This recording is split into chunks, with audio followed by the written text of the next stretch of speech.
Hello, listeners of Sleep Theories. Before we begin tonight's story, I hope you're all having a wonderful day, or evening, depending on where you are in the world. Whether you're listening from London at midnight, New York in the afternoon, or perhaps Tokyo as the sun rises, I want you to know that these stories connect us all across time zones and continents. If you're new here, please consider subscribing to Sleep Theories for more tales that blur the line between history and mystery. Now settle in as we explore something that was buried in Soviet archives for over 60 years. Dr. Alexei Morozov, Soviet Geological Survey. Tunguska Region, Siberia. October 1959.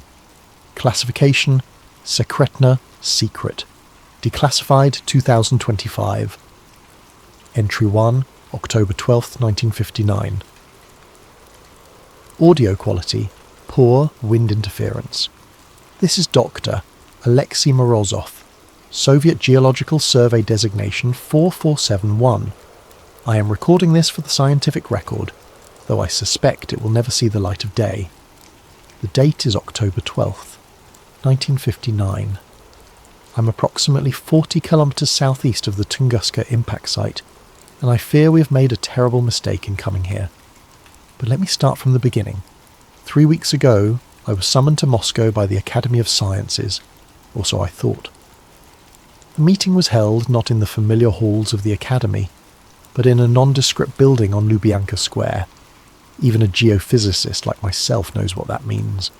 The man who greeted me wore the pressed uniform of a Soviet army colonel, but his eyes held the cold calculation I'd learned to recognise during my time in Antarctica. KGB without question. Dr. Morozov, he said, not bothering with pleasantries, your expertise is required for a matter of national importance. He spread photographs across the metal table between us. Satellite imagery, clearly recent given the resolution quality I'd never seen before. The images showed the Tunguska region from above, but with strange geometric overlays and radiation measurements marked in red. What am I looking at, Colonel? Volkov, he supplied. Colonel Volkov. And you're looking at proof that the Tunguska event of 1908 was not what our scientists have claimed. The photographs showed radiation patterns that made no sense for a meteor impact. Instead of the expected circular dispersion, the gamma radiation formed precise geometric shapes, hexagons that stretched for kilometers beneath the forest floor. Our Cosmos satellites detected these anomalies 3 months ago, Volkov continued. 51 years after the explosion, the site is still active. I studied the images more carefully. The radiation signatures were unlike anything in my experience, pulsing in regular intervals according to the timestamps. This suggests an artificial source. Precisely. Volkov's smile held no warmth. Which is why you're going to Tunguska, Dr. Morozov. Your cover will be a routine geological survey, mapping mineral deposits for the 5-year plan. Your real mission is to determine the source of these signals. And if I refuse, then you will be reassigned to study rocks in Siberia permanently, a much less comfortable arrangement than what I'm offering. The threat was clear. I accepted the assignment that afternoon. Now, as I sit in this makeshift camp listening to the wind howl through trees that have been bent and twisted for over half a century, I understand why previous expeditions never filed complete reports. The forest here feels wrong in ways that have nothing to do with the visible damage from the explosion. My equipment detected the first anomaly this morning. Entry 2, October 13th, 1959. Audio quality moderate, electronic interference noted. The electromagnetic readings are impossible. I've spent the day taking measurements across a grid pattern, working systematically toward what the 1927 Kulik expedition marked as the blast epicenter. Every device I carry, magnetometer, Geiger counter, seismograph, registers patterns that violate everything I know about physics. The magnetic field strength increases as we approach the center, but not in the gradual manner one would expect from a buried metallic mass. Instead, it pulses. 3-second intervals with mathematical precision. Pulse, pause, like a heartbeat. My Geiger counter tells an even stranger story. Background radiation should be elevated uniformly if this were the site of a nuclear or radiological event. Instead, the radiation forms distinct geometric patterns in the soil. When I map the readings, they create perfect hexagons, each approximately 50 metres across, arranged in a honeycomb pattern that extends beyond my ability to measure. Colonel Volkov has said little during our trek, but I notice he carries no scientific instruments of his own. Instead, his pack contains radio equipment far more sophisticated than anything issued for a geological survey. He reports to Moscow twice daily using codes I don't recognise. The local event guides refuse to accompany us beyond the outer tree line. They speak of lights that dance beneath the ice at night, and a sound they describe as iron screaming. When I pressed them for details, the eldest guide would only say, "The sky fell there, but something else rose up." I dismissed this as folklore until we made camp last night. At 0300 hours, I was awakened by a sound I've never heard before. A deep, rhythmic vibration that seemed to come from the earth itself. It lasted exactly 3 minutes, then stopped abruptly. Volkov was already awake, standing at the edge of our camp with his radio in hand. "Did you record that?" he asked. I had not thought to record it, which now strikes me as a significant oversight for someone trained in scientific observation. The sound was so alien that my mind initially rejected it as impossible. "What was it?" I asked. Volkov's expression in the moonlight was unreadable. "The reason we're here, Doctor. This morning I discovered that several of my instruments had malfunctioned during the night. Not broken, malfunctioned in very specific ways. The magnetometer now reads magnetic north as pointing directly toward the blast epicenter, regardless of our actual position. The seismograph recorded seismic activity every 3 seconds throughout the night, perfect sine waves that should be impossible in stable geological conditions. Something is calling from beneath the permafrost. Entry 3, October 15th, 1959. Audio quality, poor, severe electronic interference. We have reached the epicenter. I understand now why Kulik's expeditions found no crater. This was not an impact. It was an emergence. The blast zone stretches for kilometres in every direction, trees flattened in the perfect radial pattern that has puzzled scientists for decades. But at the precise centre, in a circle roughly 100 metres in diameter, the forest is untouched. Ancient pines tower above us, their bark scarred but their structure intact, as if the explosion flowed around them rather than through them. The soil here tells a different story than any meteor impact. My equipment detects metallic fragments, but when I analyse their composition, the results are disturbing. The isotopic ratios are wrong. Not just unusual, impossible. These metals contain isotopes that shouldn't exist in nature, arranged in configurations that suggest artificial manipulation.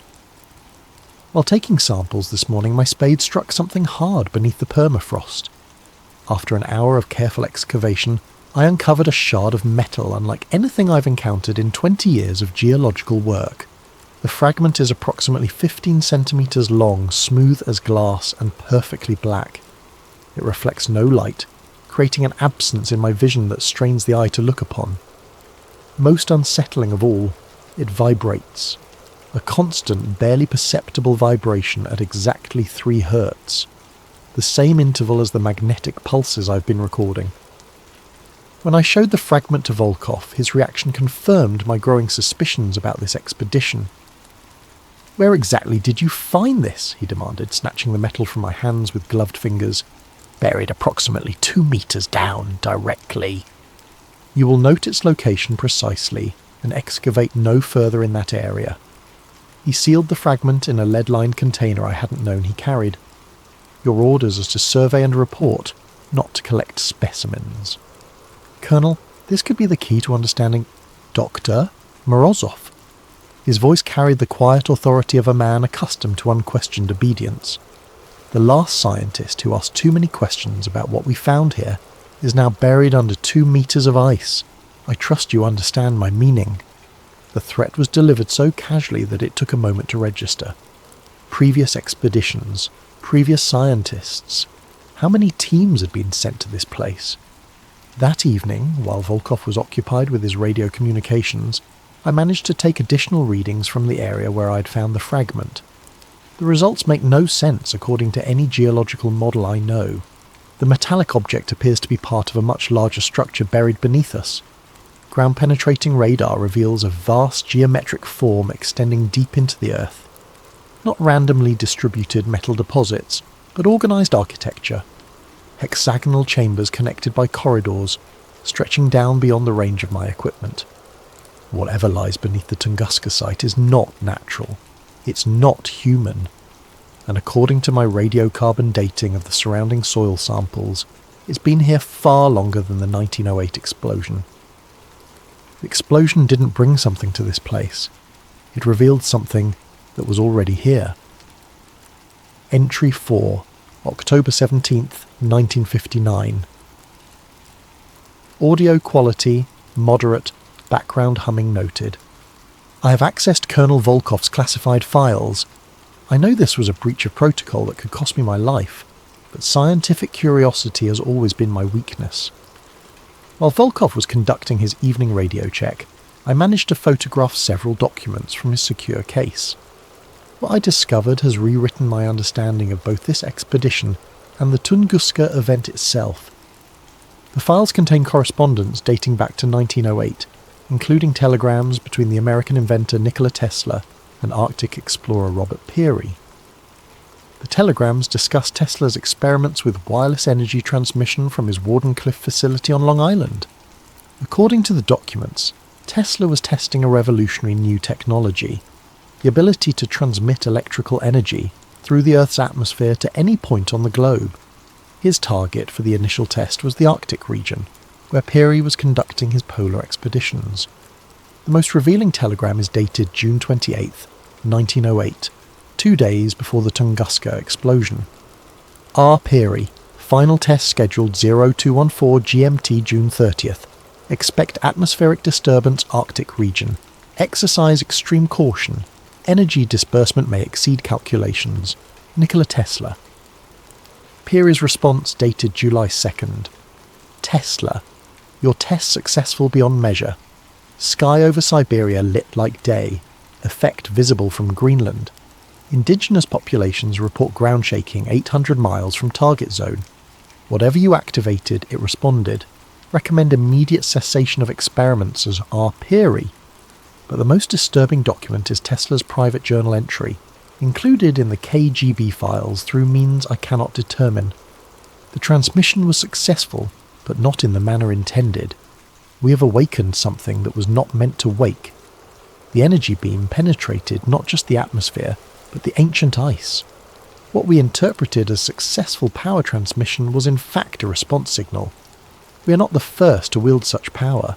We are merely the first to do so blindly. Tesla's Wardenclyffe facility was shut down and demolished just days after the Tunguska event. Official records claim financial difficulties, but the classified Soviet documents suggest otherwise. Tesla himself wrote to a colleague, "Some discoveries are too dangerous for the world as it exists." The KGB files contain additional evidence that Soviet authorities have known the truth about Tunguska for decades. Geological surveys in the 1930s detected the same anomalous structures I've been mapping, but the research was classified and the scientists involved were reassigned to other projects, or, as Colonel Volkov implied, disposed of entirely.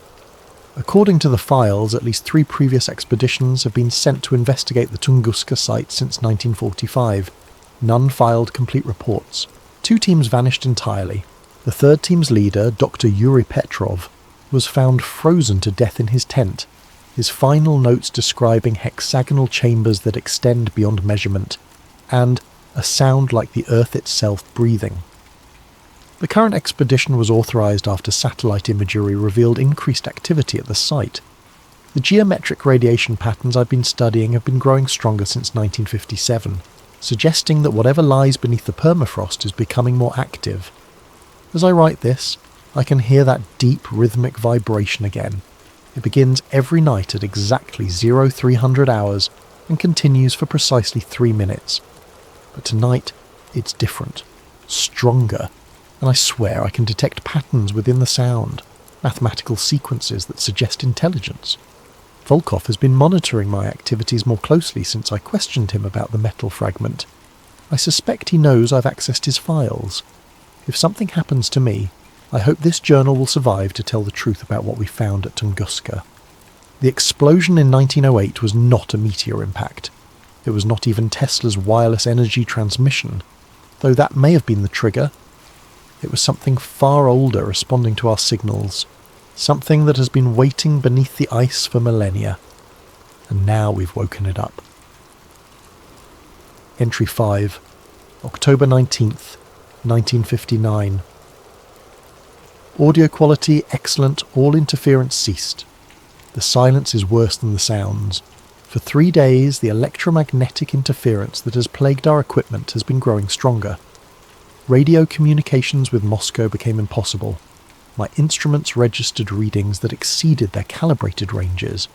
The deep, rhythmic vibrations from beneath the earth increased in frequency and duration.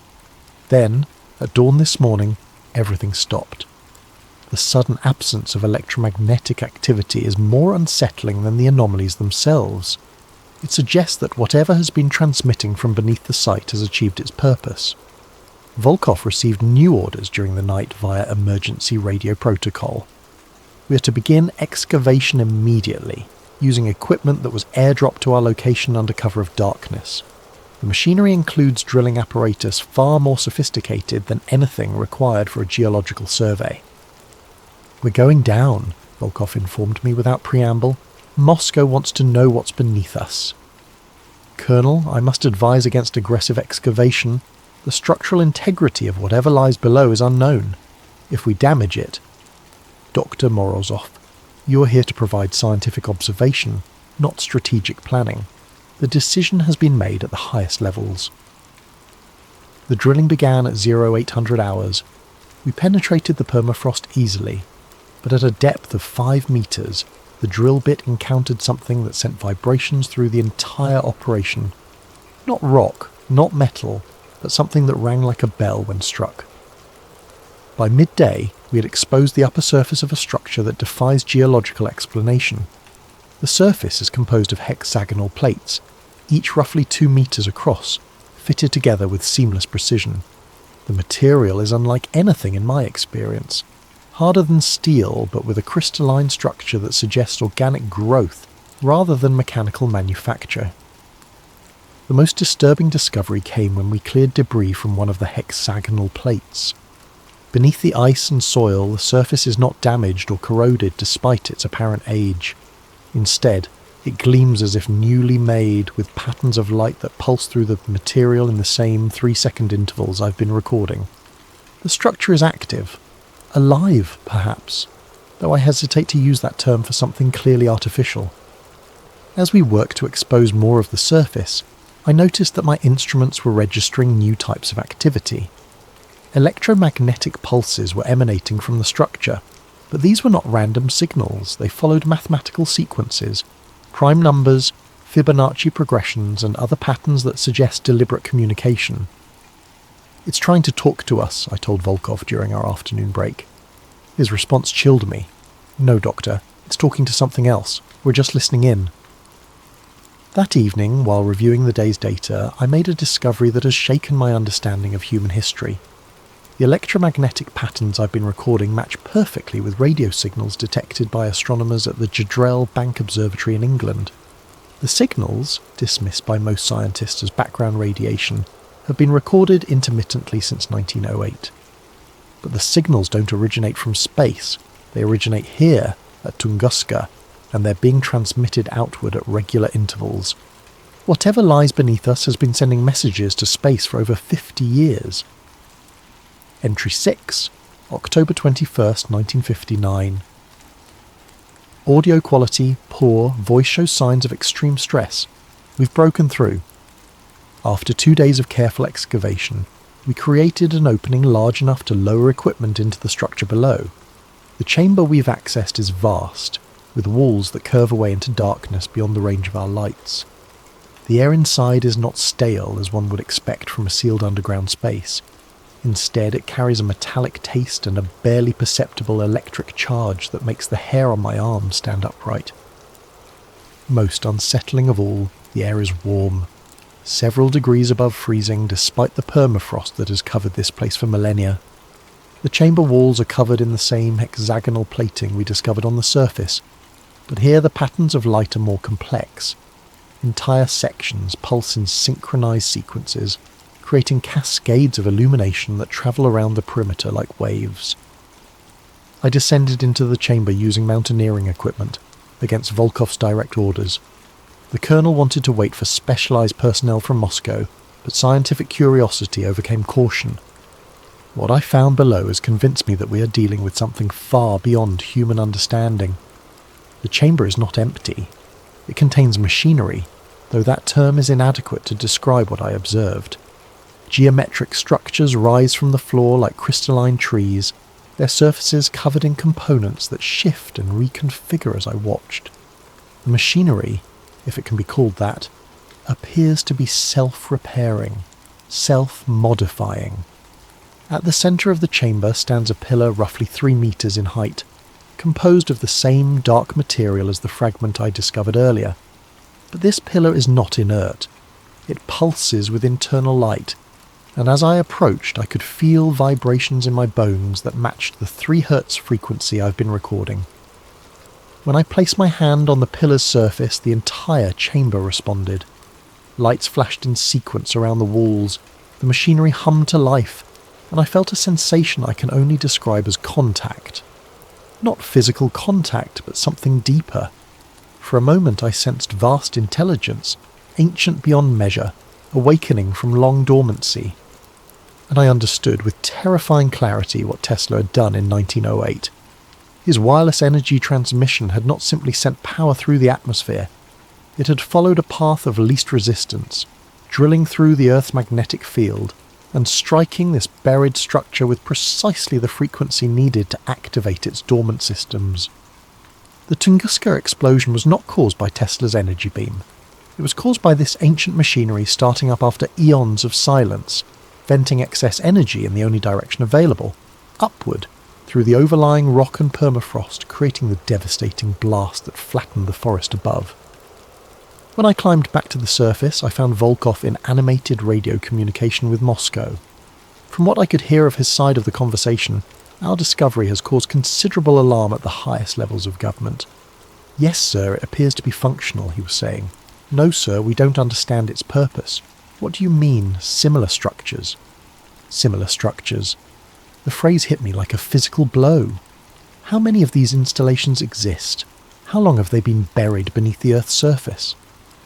That night, as I attempted to process the implications of our discovery, the chamber below us began transmitting again.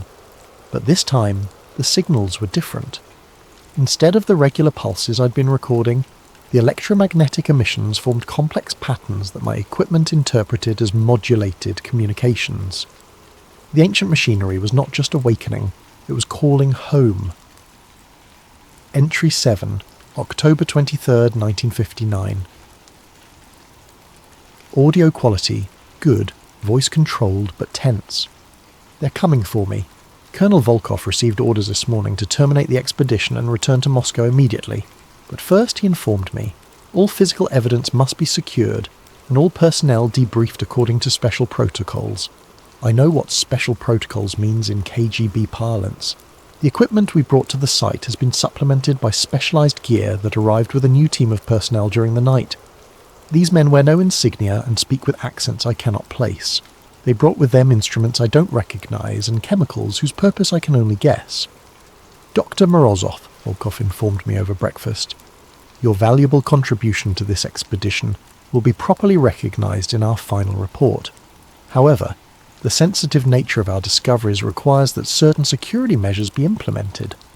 What kind of security measures? The kind that ensure state secrets remain secret. I have hidden this journal and my personal recordings in a cache approximately 1 kilometre northeast of our primary camp. If I don't survive to retrieve them, perhaps someone else will find them and understand what we discovered here. Before they seal me away from the world, I want to record what I believe happened at Tunguska, based on everything I've observed and documented, The structure beneath us is not human in origin. The materials, the construction techniques, the technology, all of it speaks to a civilization far more advanced than anything we've achieved. Based on geological analysis of the surrounding rock, I estimate the installation has been here for at least 10,000 years, possibly much longer. The machinery I observed in the chamber appears to be some kind of communication array, designed to send and receive signals across vast distances. The regular electromagnetic pulses I've been recording are not random transmissions. They're a beacon, announcing the location of Earth to whoever might be listening in the depths of space. Tesla's 1908 experiment accidentally activated this beacon after millennia of dormancy. The massive energy discharge that created the Tunguska explosion was simply the ancient machinery powering up, like a generator that had been offline for geological ages suddenly roaring back to life. But the most terrifying aspect of this discovery is what it implies about our planet's history. If one such installation exists beneath Siberia, how many others lie buried across the Earth? Who built them? And why? I fear we are not alone in the universe. Worse, I fear we never have been. The electromagnetic signals emanating from the Tunguska site have been growing stronger and more complex since we began our excavation. What started as simple mathematical progressions has evolved into what can only be described as conversation. Questions and responses, acknowledgements and confirmations. Something is answering the beacon's call. Last night I observed lights in the sky that bore no resemblance to any natural phenomenon I know. They moved with purpose and intelligence, geometric formations that pulsed in synchronization with the signals from below. They hovered over our campsite for nearly an hour before disappearing beyond the horizon. Volkov pretended not to see them, but I noticed he spent the rest of the night in radio contact with Moscow. This morning he informed me that our mission was complete. Complete? I asked. We've barely begun to understand what we've found here. We've confirmed the presence of anomalous structures and documented their basic characteristics, he replied. That was our objective. Our objective was to determine the source of the satellite readings. We've discovered something that could revolutionize our understanding of human history, of our place in the universe. We can't simply walk away. Volkov's expression remained impassive. Dr. Morozov, there are forces at work here that extend far beyond your scientific curiosity. This site will be classified at the highest levels and placed under permanent monitoring. Your role is finished. And if I refuse to remain silent about what we've found, then you will join the other scientists who asked inconvenient questions. The threat was delivered with casual finality. I understood that my choice was between compliance and death, but I refused to let this discovery be buried along with me. Entry 8, October 24th, 1959. Final entry. Audio quality, whisper, recorded in secret. I think I'm asleep. The debriefing began this afternoon with injections they claimed were vaccinations against Arctic diseases. I recognized the symptoms immediately. Memory suppression drugs, designed to fog recollection and make coherent testimony impossible. But my time in Antarctica taught me certain tricks for maintaining mental clarity under adverse conditions. I forced myself to vomit up the medication before it could take full effect, though I had to maintain the appearance of compliance. While the others believe I'm unconscious, I've managed to recover my hidden cache and record this final entry. In a few hours they will transport me back to Moscow for extended debriefing. I know I will not survive that process, but before they take me, I want to record my final observations about what lies beneath Tunguska.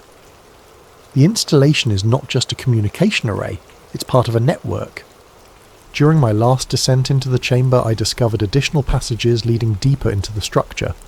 Following these corridors as far as my equipment would allow, I found evidence of similar installations at vast distances, electromagnetic signatures that suggest a global network of ancient technology, all connected by underground transmission lines that follow the Earth's magnetic field. Whatever civilization built these installations was not indigenous to Earth. The mathematical principles governing their construction are based on physical constants that suggest an origin in a different stellar environment. They came here, established this network, and then vanished. But they left their machinery behind, dormant but functional, waiting for the right signal to reactivate it. Tesla provided that signal in 1908, not through malice but through ignorance. His wireless energy transmission found the path of least resistance through the Earth's magnetic field and struck the Tunguska installation with precisely the frequency needed to bring it online. Now the beacon is active, sending its signal into space, and something has heard it. The lights I observed in the sky are not natural phenomena. They are reconnaissance, preparation for something much larger. The electromagnetic conversations I've been recording are not random communication. They're coordinates, timetables, invasion plans. We have awakened something that was meant to remain sleeping, and we lack the knowledge or technology to control what we've unleashed. I can hear them approaching my position. Boots on frozen ground, voices speaking in languages I don't recognise. They've discovered my absence from the medical tent. If this recording survives, if someone finds it and understands what I've documented here, remember this. The explosion in 1908 was not the end of anything. It was the beginning. The door is unlocking and we are not prepared for what lies beyond it. Whatever you do, do not dig further. It listens, it remembers, and now it knows where we are. Recording ends, electromagnetic interference resumes, Soviet State Security Archives. File, Tunguska Black 7. Date, October 30th, 1959. Dr. Alexei Morozov was found deceased in his quarters at the Lubyanka Medical Facility on October 29, 1959. Official cause of death: complications from severe frostbite sustained during Arctic research operations. His personal effects have been confiscated and classified under state security protocols. All materials related to the Tunguska expedition are hereby classified beyond top secret and sealed under Special Protocol 7. Access is restricted to personnel with clearance level Obsidian or higher. The Tunguska site has been declared a restricted military zone. Unauthorized access is prohibited under penalty of death. Dr. Morozov's journal and recordings were destroyed according to standard procedure. Official records end. Posted to file sharing site March 15, 2025. Removed by request of Russian Federation authorities March 17, 2025. The above documents were discovered in a cache of declassified Soviet files, released following the collapse of certain government archives.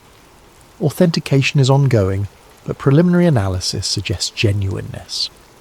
Dr. Morozov's journal was not destroyed as claimed in official records.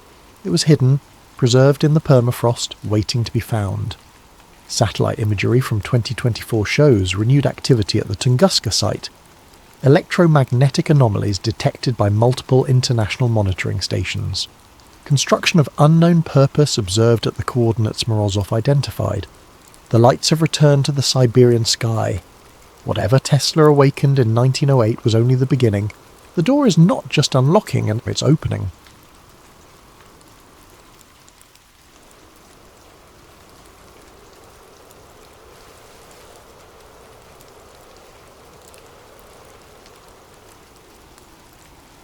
Hello there and welcome to Sleep Theories.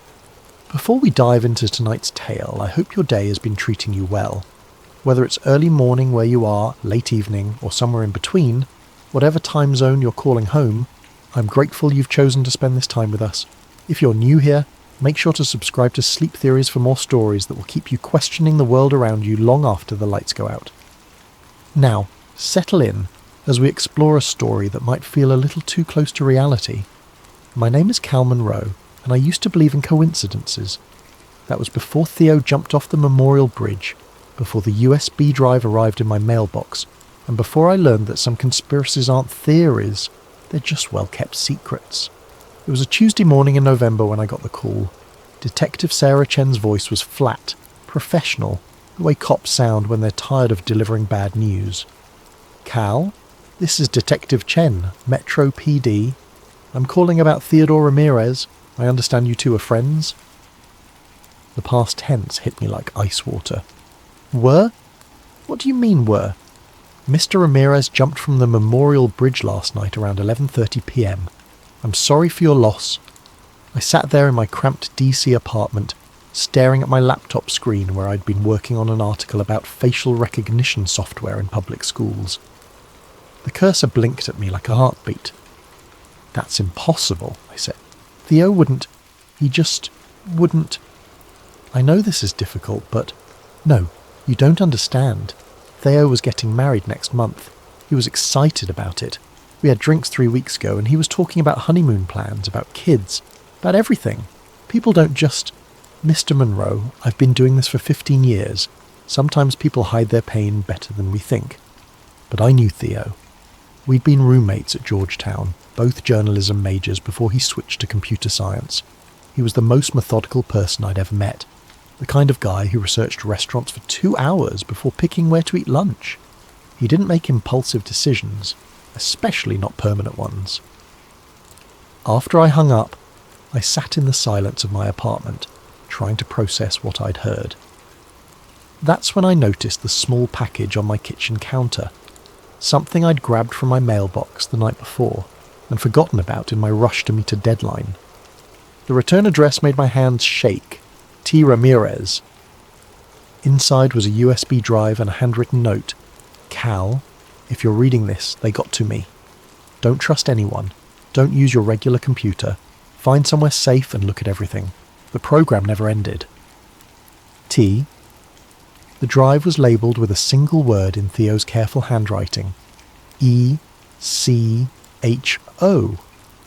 I stared at that USB drive for an hour before I worked up the courage to use it. Not on my laptop, Theo's warning was clear enough. I walked 6 blocks to an internet cafe in Chinatown, paid cash, and plugged the drive into a computer that had probably seen more shady transactions than a Swiss bank account. What I found changed everything. The drive contained dozens of files, video footage, audio recordings, spreadsheets, and what looked like medical data. The video showed people in sterile white rooms, not quite hospital rooms, not quite laboratories, more like the kind of spaces you'd imagine in a sensory deprivation study. In one video, a woman in her 30s sat in a chair with electrodes attached to her temples. A voice off camera, clinical, detached, repeated phrases. "Your thoughts are not your own. Your memories can be adjusted. You want to comply. You need to comply." The woman's eyes were glassy, unfocused. After 20 minutes of this repetition, the voice asked her to recite her home address. She gave an address in Virginia. Then they asked her again. This time she gave a completely different address in Maryland, reciting it with the same confidence. Another file contained EEG data, brainwave patterns labelled with dates and subject numbers. One folder was labelled Behavioural Modification Protocols. Another, Subliminal Integration Results. But it was the company logo that made my blood run cold. Aeon Metrics. I'd never heard of them, which was strange. I'd spent the last 5 years covering tech surveillance, data privacy, and government contracting. I knew most of the major players, from Palantir to Booz Allen Hamilton. But Aeon Metrics was a ghost. That night, back in my apartment, I did what any good journalist would do. I started digging. Aeon Metrics had a website that looked like it was designed by someone who'd never heard of user experience. Bland corporate speak about cognitive enhancement research and behavioural analytics solutions. Their client list was vague. Federal agencies and healthcare partners. No names, no specifics. Their headquarters was listed as a P.O. box in Arlington, Virginia. I cross-referenced the company name with government contract databases. Nothing. I searched for news articles, press releases, anything. The only mention I found was a single-line item in a Department of Defense budget document from 2019. Aeon Metrics, Specialized Research Services, $2.4 million. That was it. A company that received millions in government funding but left no digital footprint. In 2024, that was like finding a unicorn. I spent the next 3 days going through Theo's files, and a pattern began to emerge. The test subjects weren't random homeless people or prisoners, the usual victims of unethical experiments. These were volunteers who had signed up for legitimate-sounding studies. Sleep optimization research, stress reduction therapy, cognitive enhancement trials. People who thought they were improving their lives, not being reprogrammed. One document made me physically nauseous. It was a recruitment email sent to Georgetown University students, advertising a study on meditation and academic performance. The compensation was $500 for a weekend retreat. The study was conducted by Aon Metrics. I recognised the email format. I'd received something similar during my senior year. I'd been too broke to pass it up. That's when I realised I might not be investigating this story. I might be living it. The next morning, I drove to the Library of Congress. If you want to research government conspiracies, you go to the place where they can't delete the evidence. At least, not easily. I requested every declassified document I could find on MKUltra, Operation Artichoke, and Project Bluebird. What I discovered over the next 8 hours made Theo's files make terrible sense. MKUltra officially ended in 1973 when CIA Director Richard Helms ordered all documents destroyed.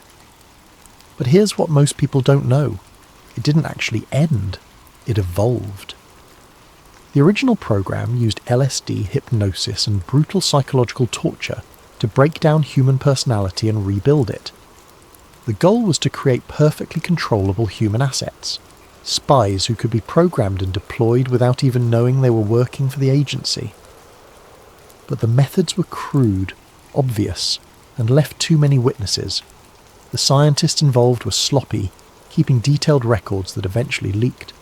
So the program went underground, got smarter, and learned from its mistakes. By the 1980s, it had been rebranded as something innocuous: behavioural research programs. The torture chambers were replaced with comfortable clinical settings. The unwilling prisoners were replaced with paid volunteers. The obvious mind control was replaced with subtle manipulation. Instead of breaking people's minds with LSD, they learned to influence thoughts through carefully crafted media exposure. Instead of hypnotizing subjects in laboratories, they developed techniques to implant suggestions through social media algorithms. Instead of creating obvious zombies, they learned to nudge behavior so subtly that people thought they were making their own choices. I found a 1987 memo from a CIA psychologist named Dr. Helen Marsh. One line stood out. The future of behavioral modification lies not in force, but in consent. If subjects believe they are willing participants, they will never question the process. That was 37 years ago. Imagine what they could do now, with smartphones that track our every movement, social media platforms that know us better than we know ourselves, and AI that can predict our behaviour with frightening accuracy. Theo's files suddenly made perfect sense. Echo Protocol wasn't a resurrection of MKUltra, it was its natural evolution. The recruitment process was genius in its simplicity. Instead of kidnapping people, they advertised legitimate-sounding studies through universities, healthcare providers, and wellness apps. The kind of studies college students and cash-strapped adults would jump at. Improve your sleep quality while earning $200. Help advance meditation research, free sessions included. Participate in groundbreaking stress reduction therapy. The subjects thought they were helping science and improving their lives. They signed consent forms and waivers, making everything perfectly legal. They were even paid well, which made them feel valued rather than victimized. But according to Theo's documentation, the real experiments began after the official study ended. The subjects returned home with subtle implants, not the science fiction kind, but behavioural implants. Carefully crafted memories, embedded suggestions, modified thought patterns. They'd been exposed to subsonic frequencies, targeted electromagnetic fields, and neurological programming disguised as relaxation therapy. More importantly, they'd been tagged. Their phones received updates that modified the algorithms they encountered. Their social media feeds were carefully curated to reinforce the programming they'd received. Their GPS data was used to ensure they encountered specific environmental triggers.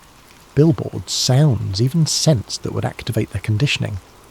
It was MKULTRA for the digital age, and it was everywhere. I found myself thinking about my own devices, my own data patterns. How many targeted ads had I seen recently that seemed to know exactly what I was thinking? How many times had my phone suggested an action or location that felt perfectly timed? How many articles in my newsfeed seemed to anticipate my concerns? Was I paranoid, or was I finally paying attention? That evening I tried to call Theo's fiancée Maria Santos. We'd met several times over the years, and I thought she might be able to tell me about Theo's state of mind in his final weeks. Her number was disconnected. I tried social media. Her profiles had been deactivated. I drove to the address I had for her, an apartment in Alexandria where I'd attended their engagement party 6 months earlier. The building manager told me no one by that name had ever lived there. It was as if Maria Santos had never existed. The gaslighting started small. First, it was my coffee shop. I'd been going to the same place every morning for 3 years, a little cafe called Grind on Connecticut Avenue. The barista knew my order: large dark roast, no cream, no sugar. But when I walked in Thursday morning, she looked at me like she'd never seen me before. "Welcome to Grind. What can I get started for you?" "The usual," I said, assuming she was just having an off day. "I'm sorry, what's your usual?" I stared at her. Jessica had made my coffee hundreds of times. We'd chatted about her art school classes. I'd even bought one of her paintings. "Large dark roast," I said, feeling foolish. "Sure thing," coming right up. She moved with the practiced efficiency of someone who'd made 1,000 coffees, but treated me like a complete stranger. When I paid, I noticed something else. The painting I'd bought from her 6 months ago, a small abstract piece that had been hanging behind the register, was gone. I told myself I was being paranoid. People have bad days. Maybe she'd sold the painting to someone else. But then my email started acting up. I'd sent interview requests to 5 journalists who'd written about government surveillance programs. None of them responded, which was unusual. These were people I'd worked with before, sources who typically replied within hours. I tried calling. Their numbers all went straight to voicemail. I tried reaching out through social media. My messages showed as delivered but never read. By Friday I was convinced something was wrong. I decided to test it. I sent an email to my editor at the Washington Alternative Weekly, a guy named Marcus who'd been badgering me for weeks about a late article on police body cameras. The email bounced back immediately. User not found. I called the WAW office directly. "Washington Alternative, this is Rebecca." "Hi, this is Cal Monroe. I need to speak with Marcus about..." "I'm sorry, who?" "Cal Monroe. I write for you guys. Marcus is expecting an article from me." "Sir, I've been the receptionist here for 2 years. We don't have any writer named Cal Monroe, and I don't know anyone named Marcus." I hung up and stared at my phone. I had emails from Marcus going back 3 years. I'd published articles with my byline on their website. I had pay stubs from them in my filing cabinet. I opened my laptop and navigated to the WAW website. I searched for my name. No results found. I searched for articles I knew I'd written. The pieces existed, but they were attributed to other writers, people I'd never heard of. My hands were shaking as I opened my filing cabinet. The pay stubs were there, but they looked wrong. The letterhead was slightly different. The font was off, and they were made out to someone named Carl Monroe. Close enough to be dismissed as a typo, but different enough to be legally meaningless. That's when I noticed my reflection in the laptop screen. I looked like I hadn't slept in days. My eyes were bloodshot, my hair was a mess, and I had the hollow look of someone on the edge of a breakdown. I looked exactly like Theo had in his final weeks. Saturday morning I decided to visit my ex-girlfriend Sarah. We dated for 2 years and stayed friends after the breakup. If anyone would be straight with me about whether I was losing my mind, it would be her. Sarah lived in a duplex in Tacoma Park. I'd been there dozens of times, but when I knocked on the door, a stranger answered. A middle-aged man in a bathrobe. "Can I help you?" "I'm looking for Sarah Chen," I said. "She lives here." "No one by that name lives here. I've been renting this place for 5 years." "That's impossible. I was here 3 months ago for her birthday party." The man looked concerned. "Son, are you feeling all right? Maybe you're thinking of a different address." I walked away, pulled out my phone and called Sarah's number. It rang twice before she picked up. "Hello?" "Sarah, it's Cal. I'm at your house, but some guy says..." "Cal? Cal Monroe?" "Yes. Who else would it be?" There was a long pause. "Cal, we broke up 2 years ago. You've called me maybe 3 times since then, and each conversation was strange. Are you okay? You sound like you did the last time you called, talking about conspiracies and people following you." "What are you talking about? We had dinner last month. We've been staying in touch." Cal, I think you need help. You're talking just like...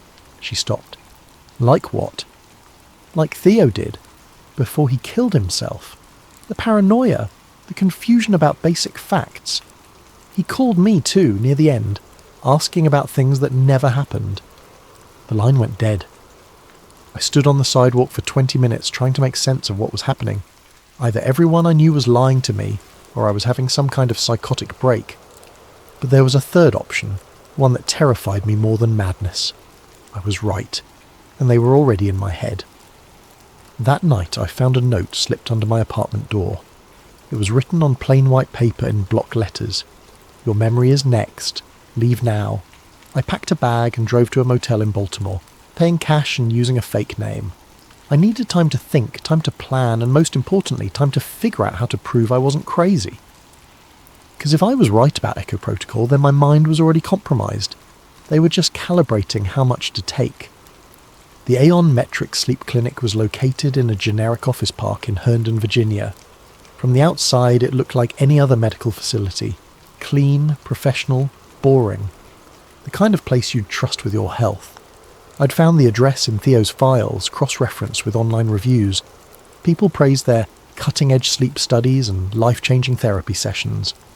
The reviews all sounded genuine, which somehow made them more disturbing. I'd spent 3 days in that Baltimore motel planning my approach. I couldn't just walk in and start asking questions. If Echo Protocol was real, they'd be expecting that. But I could volunteer for a study. I created a fake identity. David Miller, a 28-year-old freelance graphic designer with chronic insomnia. I'd seen enough of Theo's documentation to know what kind of subjects they preferred. Young, educated, financially stressed, and socially isolated. People who wouldn't be missed if something went wrong. I called their intake line and spoke with a woman who sounded like she'd done this conversation 1,000 times. We're currently enrolling participants for a sleep optimization study, she said. It's a 3-day program that combines traditional therapy with advanced monitoring technology. Participants receive $800 compensation plus access to our ongoing support network. What exactly does the monitoring involve? Nothing invasive. We use EEG sensors to track your sleep patterns, some biometric monitoring to measure stress responses, and brief cognitive assessments to measure improvement. Many of our participants describe it as the most restful experience of their lives. She scheduled me for the following Monday. I spent the weekend reading everything I could find about counter-surveillance techniques and memory preservation. If they were going to mess with my mind, I wanted to be as prepared as possible.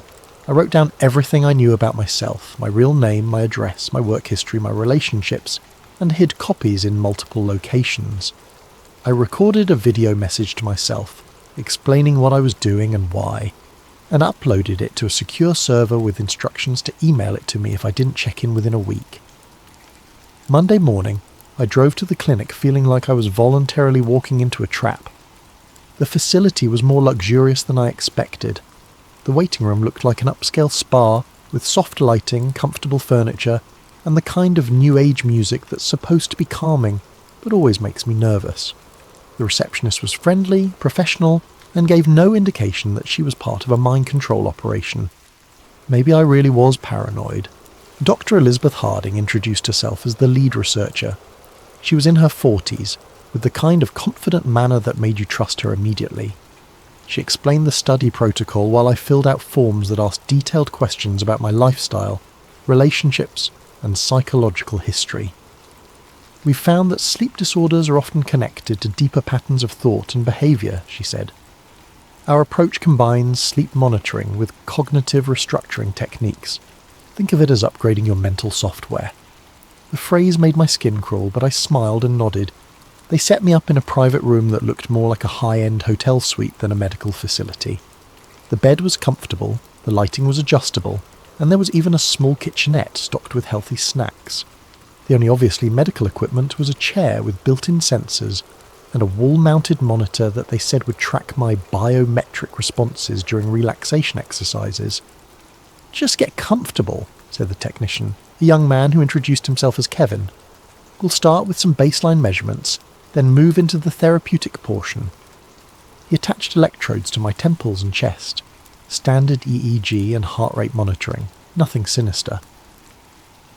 The chair was incredibly comfortable, almost hypnotically so. Within minutes, I felt more relaxed than I had in weeks. That should have been my first warning. The relaxation exercise began with guided breathing instructions delivered through high-quality speakers built into the chair. The voice was soothing, gender-neutral, with the kind of professional calm you'd expect from a meditation app. Allow your mind to become quiet and receptive. You're safe here. You're cared for here. Your thoughts can rest.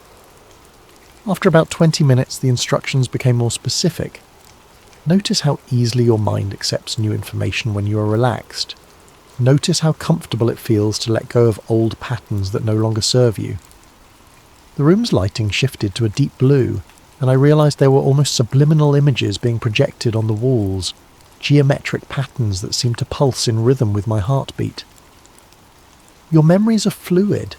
They can be adjusted for your benefit. You want to be free of limiting beliefs. You need to be free of limiting beliefs. That's when I recognised the phrases from Theo's videos. I tried to stand up, but my body felt heavy, disconnected. The electrodes weren't just monitoring me, they were delivering some kind of signal. The chair's comfort wasn't accidental. It was designed to keep subjects compliant while their minds were being reprogrammed. "You are David Miller," the voice continued. "You work as a graphic designer. You have no family. You have no close friends. You live alone and prefer it that way." They were trying to overwrite my identity, to make me forget who Cal Monroe was and why I was there. But I'd prepared for this. I focused on the video I'd recorded, on the list of facts I'd memorised, on the reason I was there. My name is Cal Monroe. I'm a journalist. Theo Ramirez was my friend. He died because he discovered ECHO protocol. You trust Dr. Harding completely. You want to participate in advanced studies. You will recommend this program to others. I repeated my mantra silently, fighting against the drowsiness that was overtaking me. I could feel my sense of self becoming fluid, malleable. It was terrifying and seductive at the same time, the promise of letting go of all my problems, all my fears, all my responsibilities. You're grateful for this opportunity to improve yourself. You will never speak about the details of this program to anyone outside this facility. The session lasted 6 hours. When it ended, I felt like I was surfacing from deep water, gasping for mental air. Kevin helped me out of the chair, and I had to concentrate to remember why that felt wrong. "How do you feel, David?" For a moment I almost corrected him. Then I remembered. "Great," I said, really relaxed. "Excellent. Dr. Harding will want to review your session data. Why don't you get some rest and we'll continue tomorrow?" That night, alone in the suite, I tried to reconstruct what had happened. I felt different, lighter somehow, but also hollow. It was like someone had taken an eraser to parts of my memory and personality.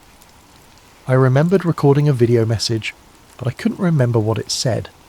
I remembered hiding something important, but couldn't remember where or what. I knew I was there for a reason beyond the sleep study, but that reason felt fuzzy, unimportant. But I still knew my name, Cal Monroe, journalist. I held on to that like a lifeline. The second day was worse. They moved me to a different room, one level down from the main floor. There were no windows, and the only furniture was the chair and a small table. The session lasted 8 hours. This time, they didn't just try to implant new memories, they tried to delete old ones. Your childhood was difficult and painful. You prefer not to think about it. You have no living relatives. You have never been in love. You have never had close friendships. I fought back by reciting everything I could remember. My parents' names, my first dog, the taste of my grandmother's cookies, the feeling of kissing Sarah for the first time.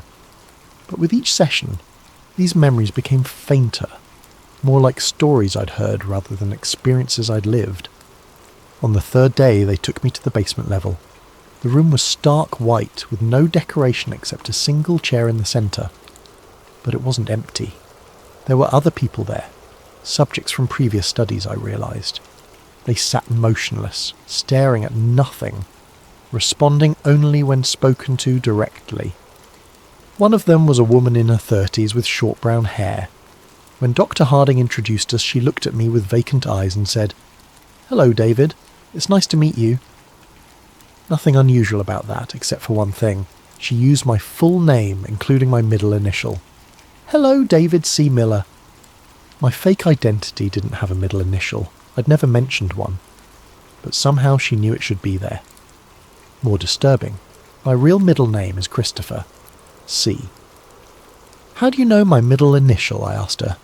She looked confused. "I don't know. It just seemed right." Dr. Harding intervened smoothly. "Some of our participants develop enhanced intuitive abilities. It's one of the positive side effects of the program." But I knew what I was really seeing. This woman had been programmed with information about Cal Monroe, my real identity, not my fake one. They'd put pieces of my life into her mind, probably to test how thoroughly they could extract and transfer personal information. She wasn't developing psychic abilities. She was being used as a storage device for my stolen memories.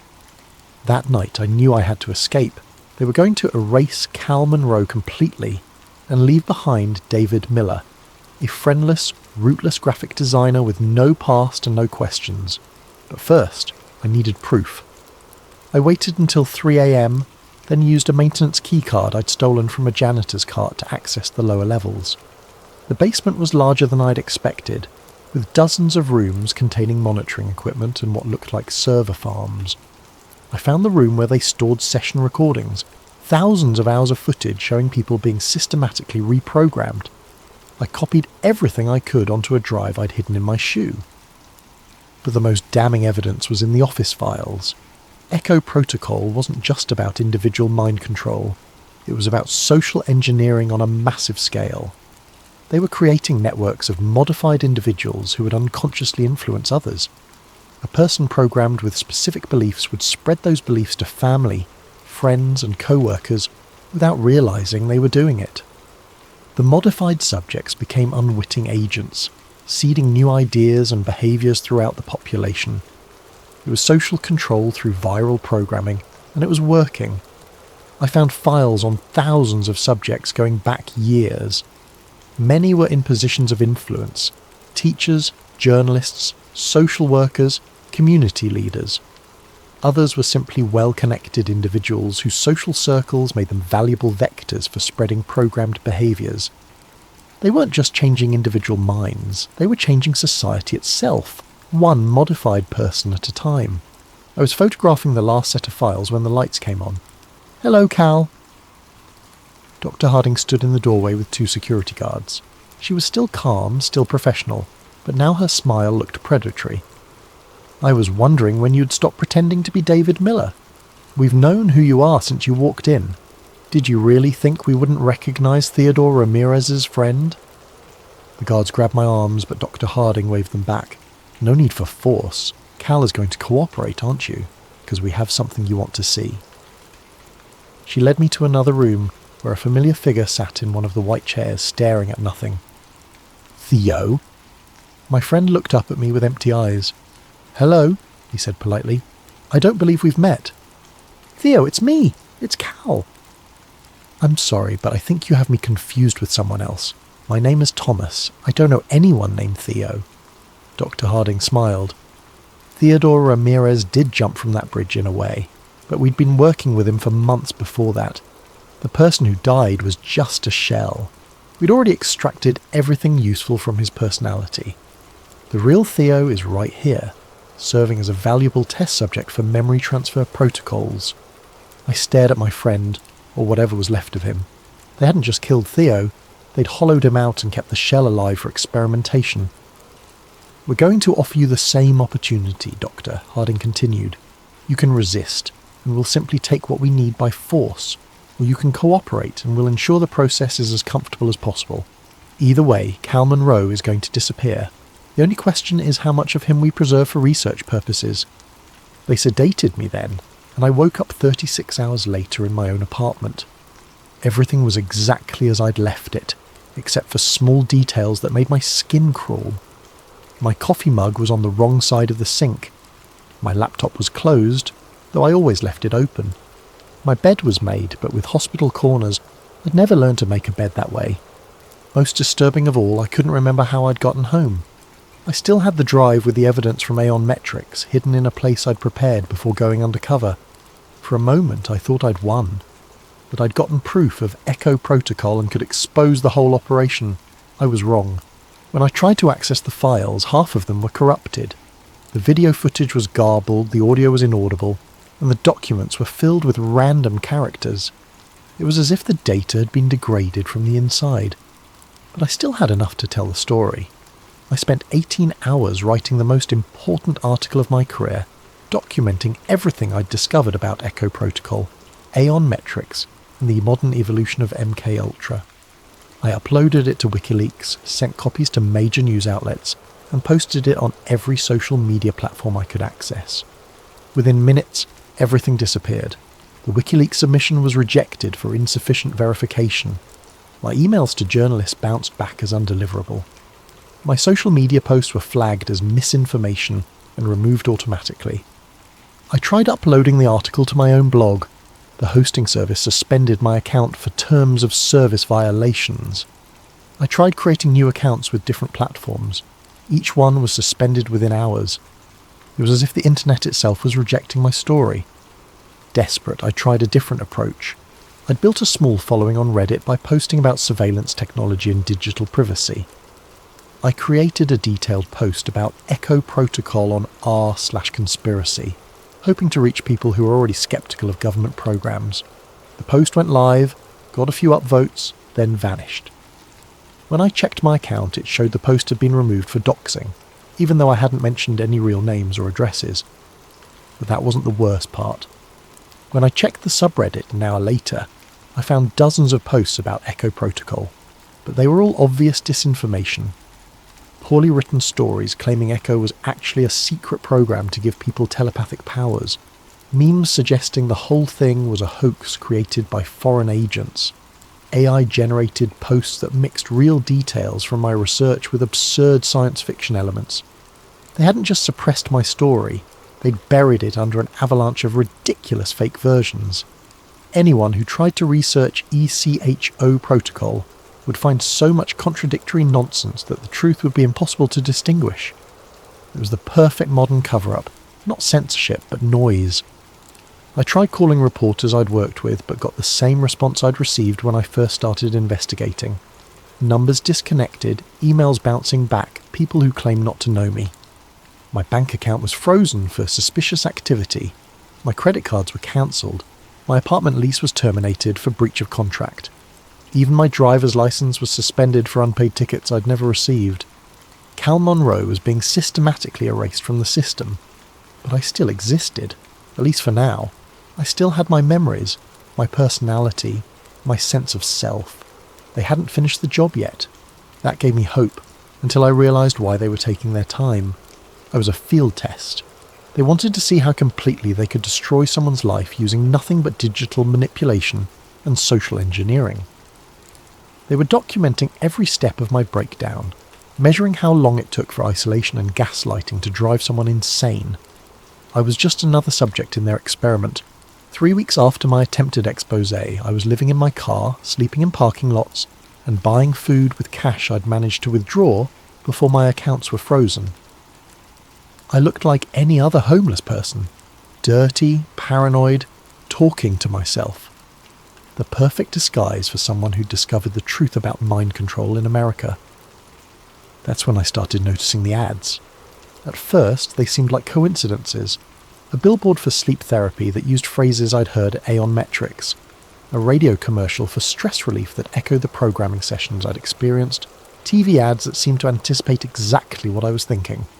But the final proof came while I was sitting in a 24-hour diner in Arlington, nursing a cup of coffee and trying to figure out my next move. The TV was playing the local news and I was only half listening until the commercial break. A pharmaceutical ad started playing, something for anxiety medication. The voiceover was professional, forgettable, the kind of generic copy you hear a dozen times a day. Except it wasn't generic. The voice said, word for word, exactly what I'd been thinking for the past 10 minutes. You feel like you're losing your mind. You're questioning everything you thought you knew. You're wondering if this is what insanity feels like. You need help, but you don't know who to trust. It continued. The thoughts in your head might not be your own. The memories you rely on might not be real. The person you think you are might be someone else's creation. I stared at the screen, my coffee growing cold in my hands. The ad went on for 30 seconds, describing my exact mental state with disturbing precision, then concluded with the standard pharmaceutical disclaimer about side effects and drug interactions. No one else in the diner seemed to notice anything unusual. The waitress continued refilling coffee. The cook kept working the grill. Other customers chatted or read their phones. But I knew what I'd seen. They weren't just monitoring my thoughts, they were broadcasting them back to me through targeted advertising. The technology existed. I'd written about it years ago. Emotion detection software that analysed facial expressions through security cameras, predictive algorithms that could determine psychological states from browsing patterns, neural interfaces that could read brainwave patterns from a distance. They knew exactly what I was thinking, and they wanted me to know they knew. It was the final stage of the psychological operation. Not just control, but the absolute certainty that control was impossible to escape. I paid for my coffee and walked out into the Virginia night, understanding at last why Theo had jumped from that bridge. It wasn't despair that had driven him to suicide. It was the realization that his mind was no longer his own, and never would be again. But I wasn't ready to jump. Not yet. Because I'd figured out something they didn't expect. The real purpose of Echo Protocol wasn't just individual mind control. It was beta testing for something much larger. Every modified subject was a node in a network. Every programmed behaviour was a data point in a massive psychological mapping project. They weren't just changing people, they were learning how to change society itself, one mind at a time. The ultimate goal wasn't creating individual assets like the old MKUL TRA program. It was creating a population that would voluntarily surrender their autonomy, their privacy, their capacity for independent thought. And it was working.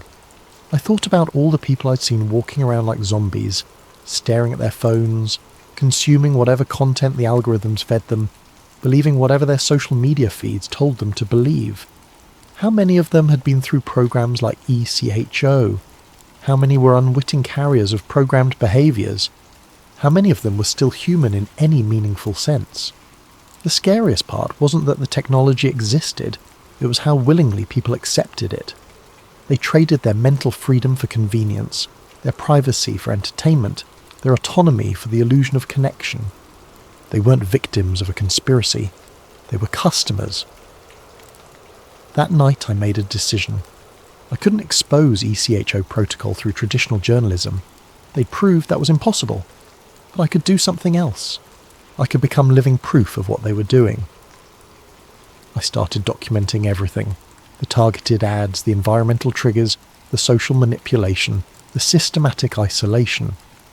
I recorded video messages to myself, wrote detailed journals and hid copies everywhere I could think of.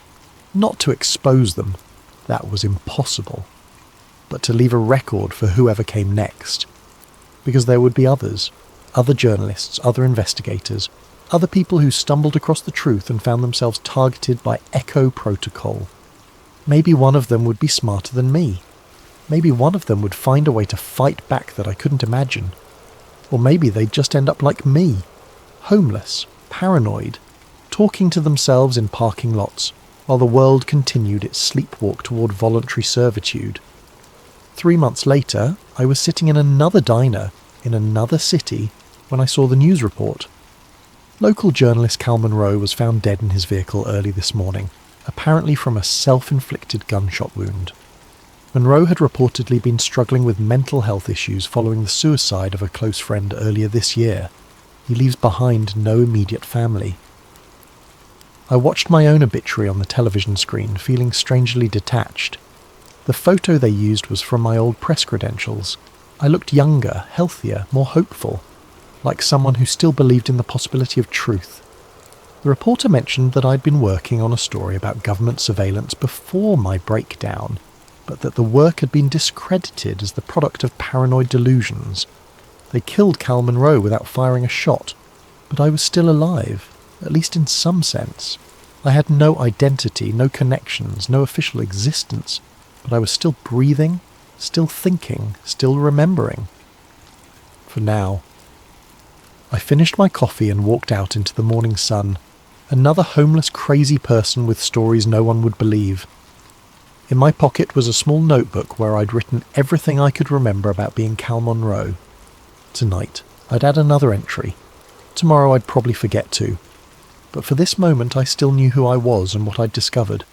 The program had evolved, but it hadn't won. Not completely. Not yet. As I walked down the street, I passed a bus stop where a digital billboard was advertising a new smartphone app. Mind Ease, advanced mental health support through AI-powered therapy. The tagline read, "Let us help you become your best self." I almost laughed. They weren't even trying to hide it anymore. I pulled out my phone, an ancient flip phone I'd bought with cash, and noticed something interesting. Despite being a basic model with no internet connection, it was showing a text message I'd never received.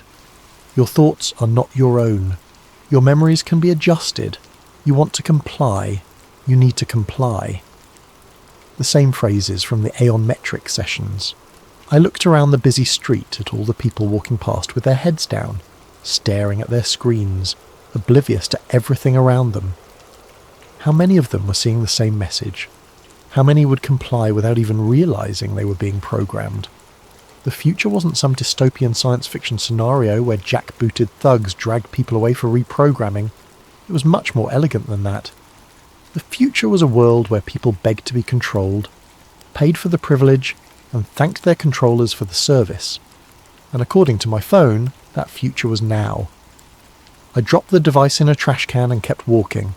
Somewhere behind me I could hear the sound of 1,000 notifications chiming in perfect unison, like a digital choir singing humanity to sleep. The program never ended, it just got better at hiding.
Recovered journal entry, classification redacted.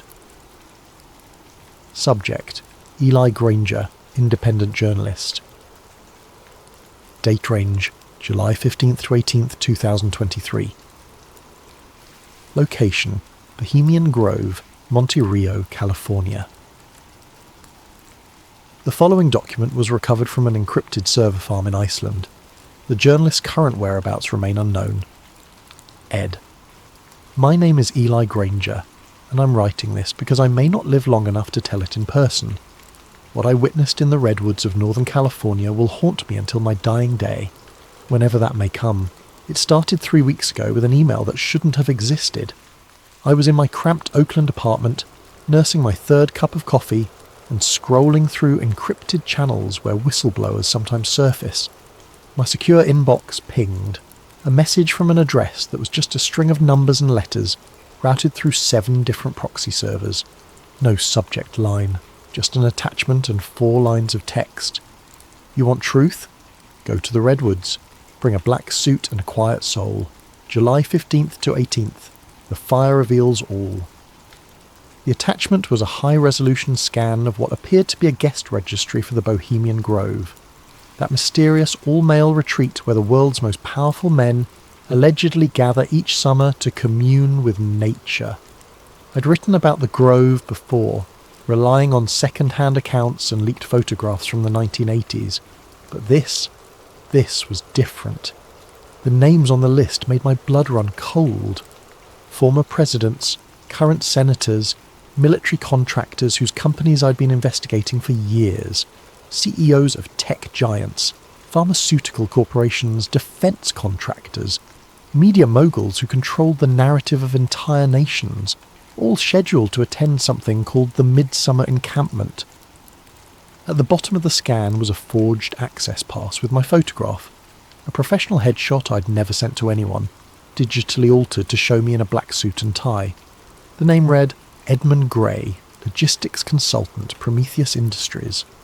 Someone with serious resources wanted me inside that grove. The question was why? I should have walked away. Should have deleted the email and gone back to writing about municipal corruption and corporate tax avoidance. Safe stories. Stories that didn't get journalists killed. Instead, I packed a black suit and drove north to Sonoma County. The road to Monterey winds through some of the most beautiful country in California. Ancient redwoods tower over narrow highways, their canopy so thick that midday feels like twilight. It's the kind of place where you'd expect to find hippie communes and organic wineries, not shadowy cabals plotting the fate of nations. But as I learned in my Navy intelligence days, the most dangerous secrets are always hidden in the most innocent places. I parked at a motel in Gurneyville and walked the perimeter of the Bohemian Grove property that evening. 2,000 acres of private forest, surrounded by chain-link fence topped with razor wire. Security cameras every 50 feet, motion sensors in the trees, the kind of setup you'd expect around a military installation, not a summer camp for rich men. The main gate was staffed by guards who looked more like special forces operators than private security. Black uniforms, tactical gear, the flat stare of men who'd killed before and wouldn't hesitate to do it again. Whatever happened inside those redwoods, they were serious about keeping it secret. The forged pass worked perfectly, too perfectly. The guards scanned the barcode, checked my face against the photo, and waved me through without a second glance. Either the forger was a genius, or someone very powerful wanted me inside. Neither possibility was comforting. The grove itself was exactly as described in the leaked accounts I'd read. Massive redwood trees, some over 1,000 years old, stretched toward a canopy so thick it blocked out the sun. Gravel paths wound between rustic cabins and open-air lodges, each marked with whimsical names: Owl's Nest, Dragon's Den, Caveman's Lodge. It would have been charming if not for the underlying sense of wrongness that permeated everything. The other guests, I couldn't think of them as normal people, not after seeing that registry, moved through this camp with the easy confidence of men accustomed to absolute power. They wore casual clothes during the day, khakis, polo shirts, boat shoes, the uniform of American aristocracy. But their conversations, caught in fragments as I passed, revealed the true scope of their influence. The Shanghai Index will drop exactly 17%. Tell the secretary that Operation Nightfall is greenlit for October. Media blackout should hold for at least 72 hours. I posed as a logistics consultant, which gave me an excuse to wander the grounds with a clipboard and camera phone, confiscated at the gate and replaced with an approved device that couldn't access external networks. The cover story worked well enough. Rich men are accustomed to being served by invisible people who handle the mundane details of their lives. But as the day wore on, I began to notice the symbols. Owls everywhere. Carved into tree trunks, etched on building facades, worked into the designs of benches and lampposts. Not cute, friendly owls. These were stylized, angular, with eyes that seemed to follow you as you walked past. The largest was a 40-foot stone statue positioned on a small island in an artificial lake at the heart of the grove. Even in daylight, it radiated a sense of ancient malevolence. Beautiful, isn't it? I turned to find a man in his 70s watching me stare at the giant owl. Silver hair, expensive casual wear, the kind of artificial tan that comes from winters in Palm Beach. His eyes were the palest blue I'd ever seen, almost colourless. The Owl of Bohemia, he continued, joining me at the lake's edge. Been watching over this place for over a century. Some say it's just decorative, others know better. Know better how? I asked, immediately regretting the question. I was supposed to be invisible, unremarkable. The old man smiled, revealing teeth too white and too perfect for his age. "You'll see tonight, Mr. Grey. The cremation of care waits for no man, not even consultants." He walked away before I could respond, leaving me staring at the owl statue and wondering how much my cover had already been blown. That evening, as twilight settled over the grove, the atmosphere changed completely. The casual bonhomie of the day disappeared, replaced by something far more serious and ritualistic. Men emerged from their cabins wearing dark robes with hoods that obscured their faces.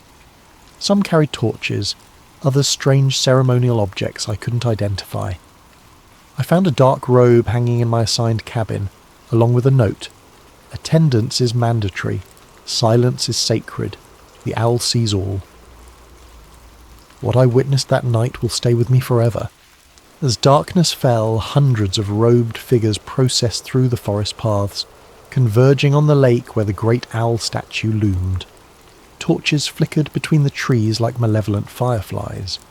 The only sounds were footsteps on gravel and the whisper of fabric against bark.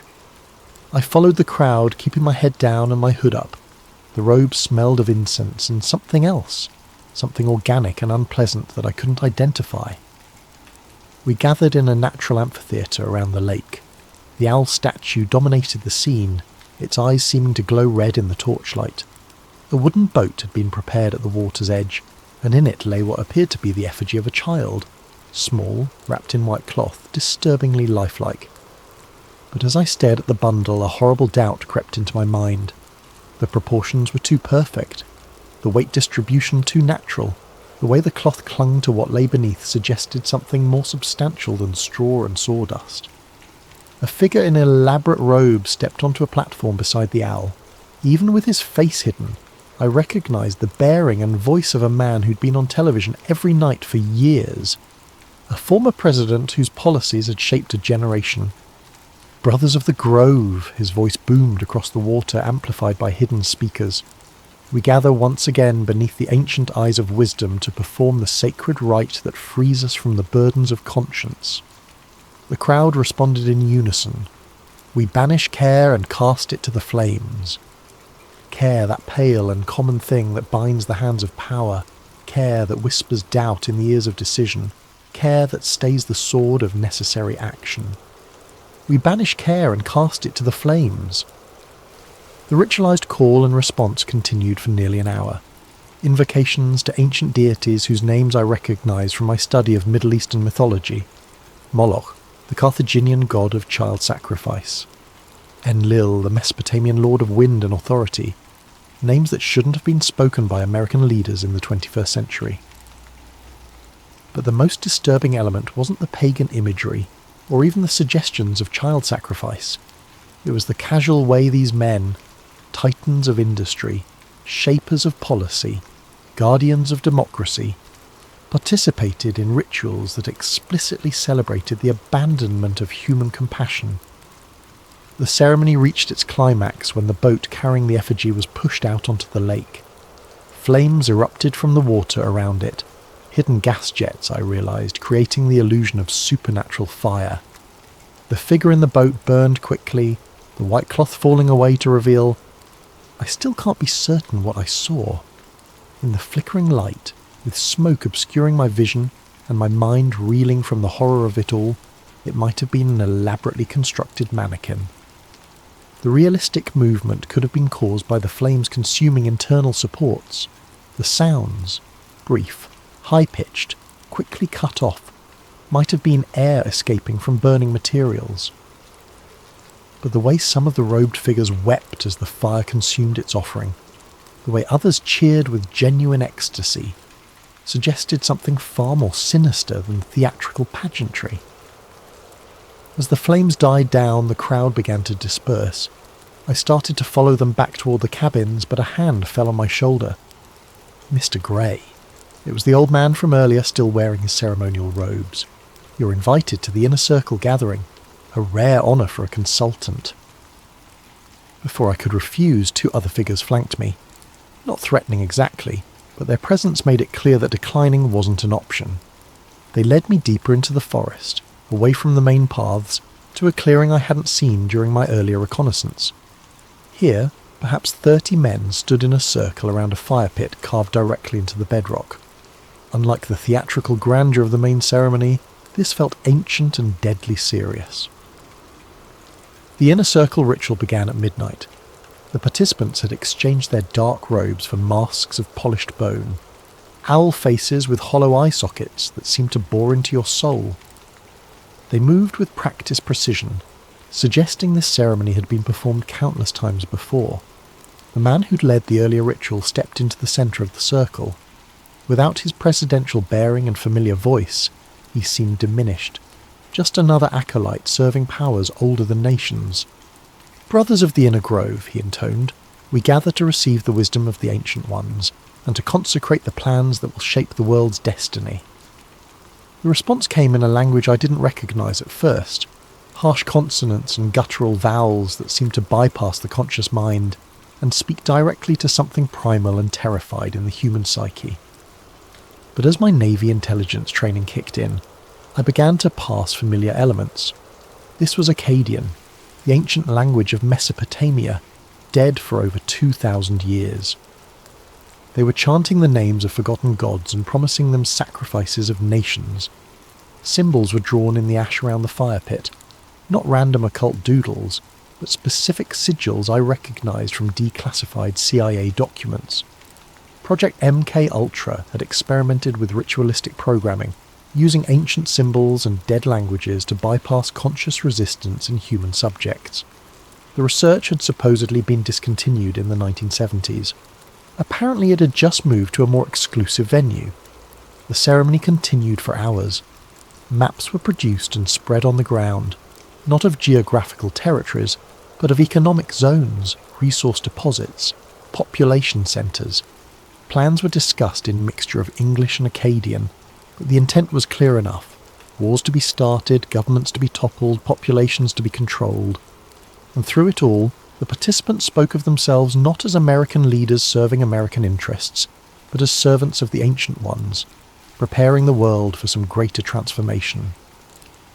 "The harvest approaches," one masked figure intoned.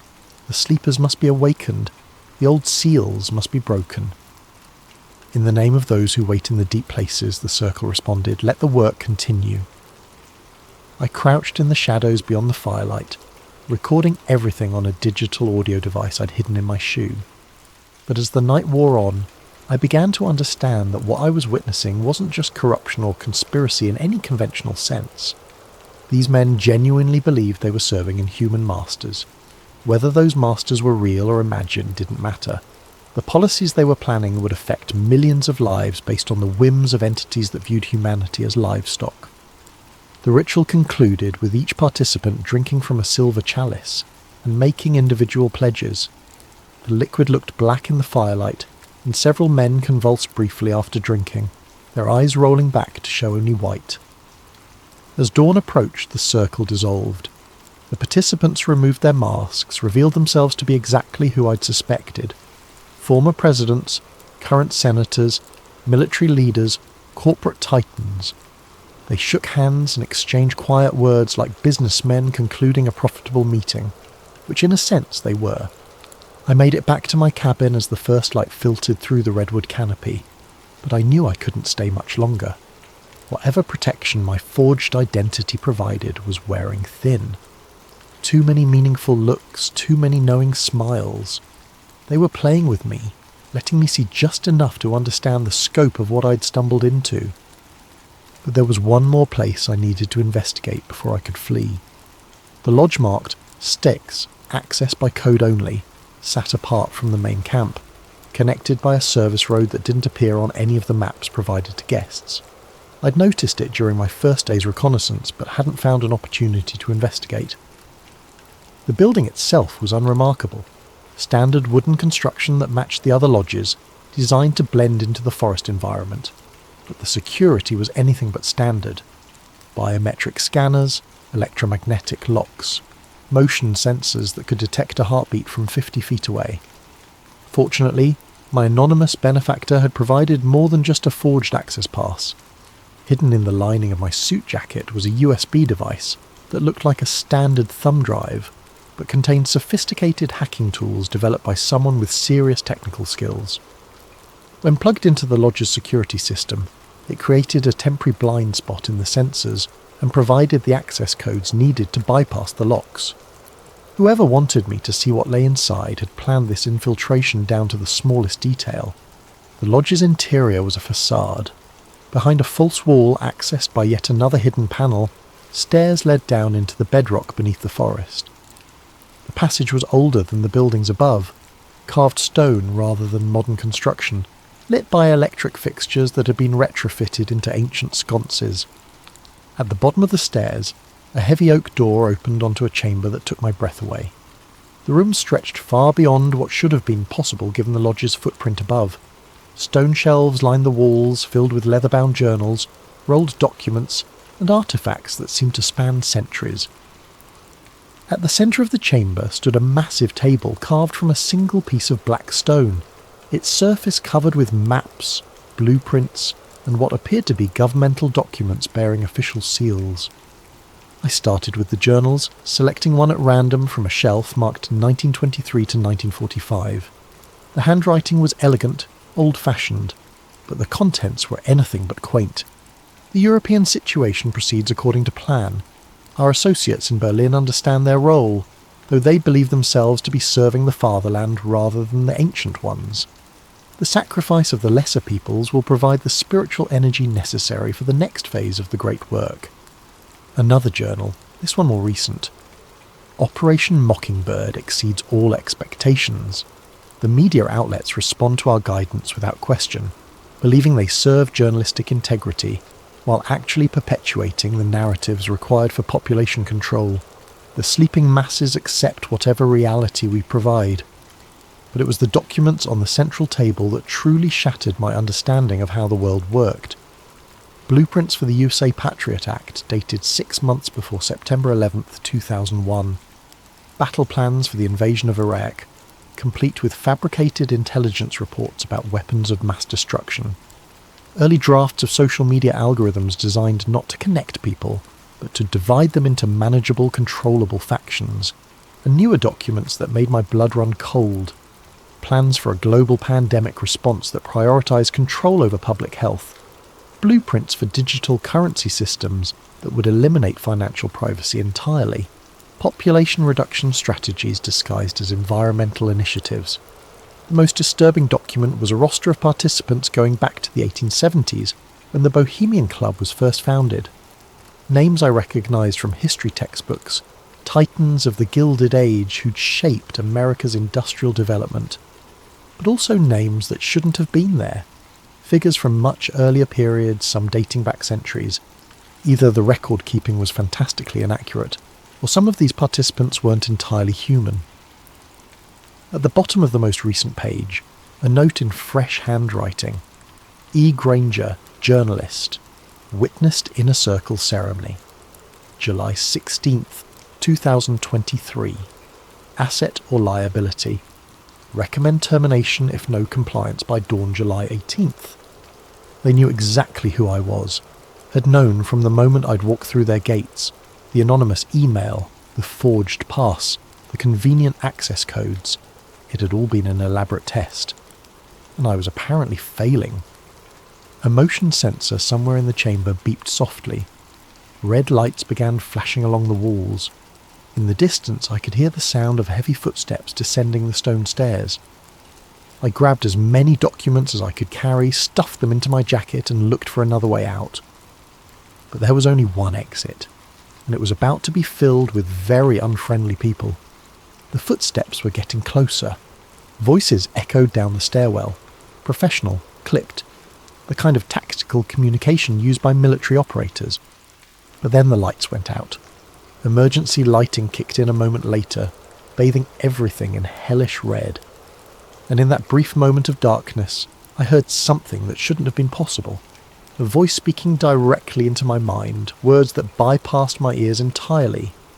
Run, little journalist. Run and tell the world what you've seen, but know that the telling will be your doom, and the world's salvation requires far greater sacrifices than one man's life. When the emergency light stabilised, a section of the stone wall had opened, revealing a narrow tunnel that led deeper into the earth. I didn't hesitate. Whatever entity had just spoken to me, whether it was one of the ancient ones or something else entirely, it was offering me a chance to escape. I took it. The tunnel system beneath the grove was extensive and clearly ancient. Carved passages connected natural caves, creating a network that probably extended for miles underground. The walls were covered with symbols similar to those I'd seen during the Inner Circle ceremony, but these were older, deeper, worn smooth by centuries of whatever had moved through these spaces. I followed the main passage for what felt like hours, guided by phosphorescent moss that provided just enough light to avoid the worst obstacles. Behind me, I could hear sounds of pursuit, voices, flashlight beams, the occasional echo of radio communication. But the sounds were growing fainter, suggesting that my pursuers either couldn't find the tunnel entrance or were reluctant to follow me into the deep places beneath the forest. Eventually the passage began to slope upward. Fresh air carried the scent of rain and growing things. A natural opening concealed by hanging vines led out into the forest several miles from the main grove compound. I emerged to find the sky filled with storm clouds. Thunder rumbled overhead, and the first fat raindrops were beginning to fall. Perfect cover for an escape, if I could make it to my car before the grove's security forces expanded their search perimeter. But as I made my way through the forest, I realised I wasn't alone. Figures moved between the trees, not the tactical teams I'd expected, but something far stranger. They wore the bone-white owl masks from the Inner Circle ceremony, but their movements were wrong, too fluid, too precise. And their eyes glowed with a faint bioluminescence that had nothing to do with reflected light. "The journalist sees too much," one of them said, the words somehow audible despite the increasing thunder. "The ancient ones are displeased." "But the compact must be honoured," another replied. "He was brought here for a purpose. Let him carry the message to the outer world. Let them know what awaits." I ran. Behind me, inhuman laughter echoed through the forest. Not pursuit exactly, but something far more unsettling. The sound of predators who were confident their prey could never truly escape. I reached my rental car as the storm broke in earnest. Rain pounded the windshield as I drove through the night, taking back roads and avoiding the main highways. In my jacket pocket, the stolen documents felt like they were burning against my chest. But I'd made it out. I had evidence. I had proof of the conspiracy that shaped world events from the shadows of a California forest. Or so I thought. I uploaded everything to an offshore server farm in Iceland. Documents, audio recordings, photographs, detailed notes of everything I'd witnessed. Multiple backup copies, distributed through anonymous networks, protected by military-grade encryption. Within 6 hours, every file had been corrupted or deleted. My apartment was ransacked while I was at an internet cafe, uploading the files. Nothing obviously stolen, but every electronic device had been confiscated or destroyed. My laptop, phone, backup drives, even the digital camera I'd left in a drawer, all gone. The mainstream media ignored my story completely. Alternative news sites that initially showed interest suddenly went silent. Forum posts about the Grove were deleted within minutes of being posted. It was as if the entire internet had been scrubbed of any reference to what I'd discovered. But the worst part was the dreams. Every night since my escape, I've been visited by visions of the Ancient Ones. Vast, tentacled entities that exist in spaces between dimensions, feeding on human suffering and preparing for some cosmic transformation that will remake reality according to their twisted desires. They show me glimpses of the future they're working to create. Cities drowned beneath black oceans, skies filled with screaming winds, populations reduced to cattle serving inhuman masters. And they whisper that I'm not a hero or a journalist or even a victim. I'm a messenger. They wanted someone to witness their ceremony, to understand the scope of their power, to carry word of their inevitable victory to the outside world. Not to warn humanity. Warnings imply the possibility of resistance, but to spread the despair that will make their final conquest easier. Every word I write, every person I tell, every attempt to expose the truth only serves their greater purpose. The corruption of hope, the murder of faith in human institutions, the slow transformation of free people into willing slaves. I'm writing this final entry from a motel room in Reno. I've been driving for 3 days, never staying in one place for more than a few hours. But I know it doesn't matter. They're not hunting me because they don't need to. I'm already serving their purpose just by existing, just by remembering what I saw in the grove. The cremation of care wasn't just a ritual, it was a recruitment ceremony.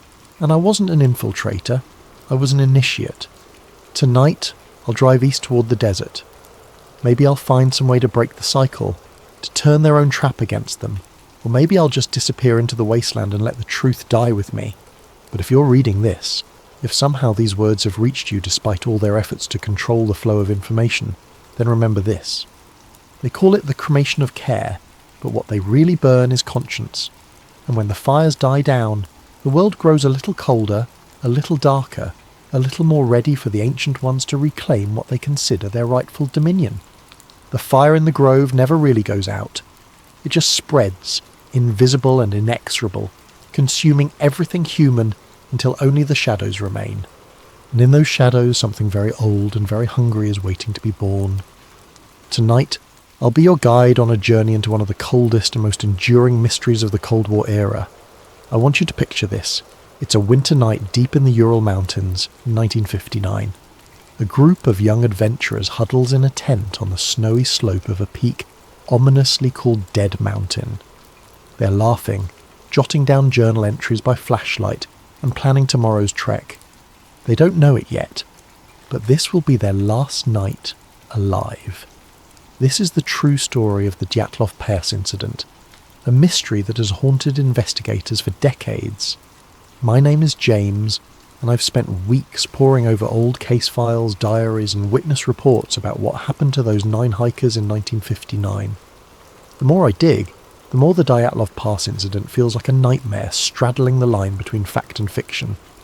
So, let's delve into it together step by step as if we're investigators unravelling a case file. The story begins in late January 1959. 10 experienced ski hikers from the Ural Polytechnical Institute set out on an expedition to reach a mountain called a Torten in the northern Urals. They were all in their early 20s, 7 men and 2 women, except for one older instructor, and were led by a 23-year-old radio engineering student named Igor Dyatlov. On January 23, 1959, the Dyatlov group received their route book and left the city of Sverdlovsk, today's Yekaterinburg, by train. You can imagine them on that train, excited, full of youthful bravado, maybe singing along to a mandolin one of them brought for the journey. After 2 days on trains, the party reached Ivdel, a remote town at the edge of the northern Ural Mountains, which also housed a Soviet Gulag camp for criminals. From Ivdel, they travelled by bus and then hitched a ride in the back of a woodcutter's truck to a settlement called Vizhai, the last inhabited village to the north. The locals in Vizhai must have looked at these university students with a mix of admiration and concern. The route they planned to traverse was rated Category 3, the most difficult, and they were attempting it in February, the cruelest time of year. On January 27th, the Dyatlov group left Vizhai and began their trek into the wilderness. One member, Yuri Yudin, had been struggling with health issues. He had rheumatism and a congenital defect that caused knee pain. By January 28th, Yudin's joint pain became too severe. Reluctantly, he turned back toward Vizhai, unable to continue. He had no idea that by saving himself, he was sealing his fate as the expedition's sole survivor. Yuri Yudin would never see his friends alive again. The remaining 9 hikers pressed on into the wild, unaware of the fate that awaited them. Through diaries and photographs recovered later, investigators have pieced together their route. By January 31st, the group had reached the edge of a highland area and cached surplus food and equipment in a wooded valley to be used for the return trip. They joked around, took photos, and even made a little mock newspaper they titled The Evening Autoten, in which one entry humorously proclaimed, "From now on, we know that the snowmen exist," likely a tongue-in-cheek reference to local Yeti legends. Despite the exhaustion and cold, their spirits were high. On February 1st, the team started to move through a mountain pass. later named Dyatlov Pass after this incident, with the plan to camp on the other side that night. But the weather turned on them. A howling snowstorm and blinding wind caused Dyatlov's team to lose their direction on the barren slopes. Instead of crossing the pass into the shelter of the valley beyond, they had veered west, finding themselves on the flank of a mountain called Kholat Shakal, which in the local Mansi language means dead mountain. By the time they realised their mistake, it was late in the day, and visibility was near zero from the blowing snow. Rather than descend 1.5 kilometres down into the forest for cover, Igor Dyatlov decided to pitch their tent right there on the mountainside in the open. Perhaps he didn't want to lose the altitude they'd gained, or perhaps he wanted to prove they could handle camping on an exposed slope in a blizzard. The 9 of them set up their large tent on the bare snow, chopping into the slope for a flat spot. It was a decision that would be heavily scrutinised later. That evening of February 1st, 1959 must have been brutal. Temperatures were around minus 20 degrees Celsius, and winds roared over the pass. Still, inside the tent, the group was relatively secure. They had a warm dinner. Later forensic analysis of their stomach contents showed they ate around 6 to 7 p.m. In one of the last photos recovered from their cameras, they are seen joking and smiling as they set up camp in the twilight on February 1st. Despite the extreme cold and howling wind outside, they seemed in good spirits, jotting down journal entries and chatting as they settled in for the night. They could not have imagined the terror that was coming. Something happened in the dark early hours of February 2nd that changed everything. We don't have eyewitnesses to describe it. All we have is the evidence left behind, and that evidence reads like the opening scene of a horror film. Sometime after midnight, the tent was suddenly slashed open from the inside.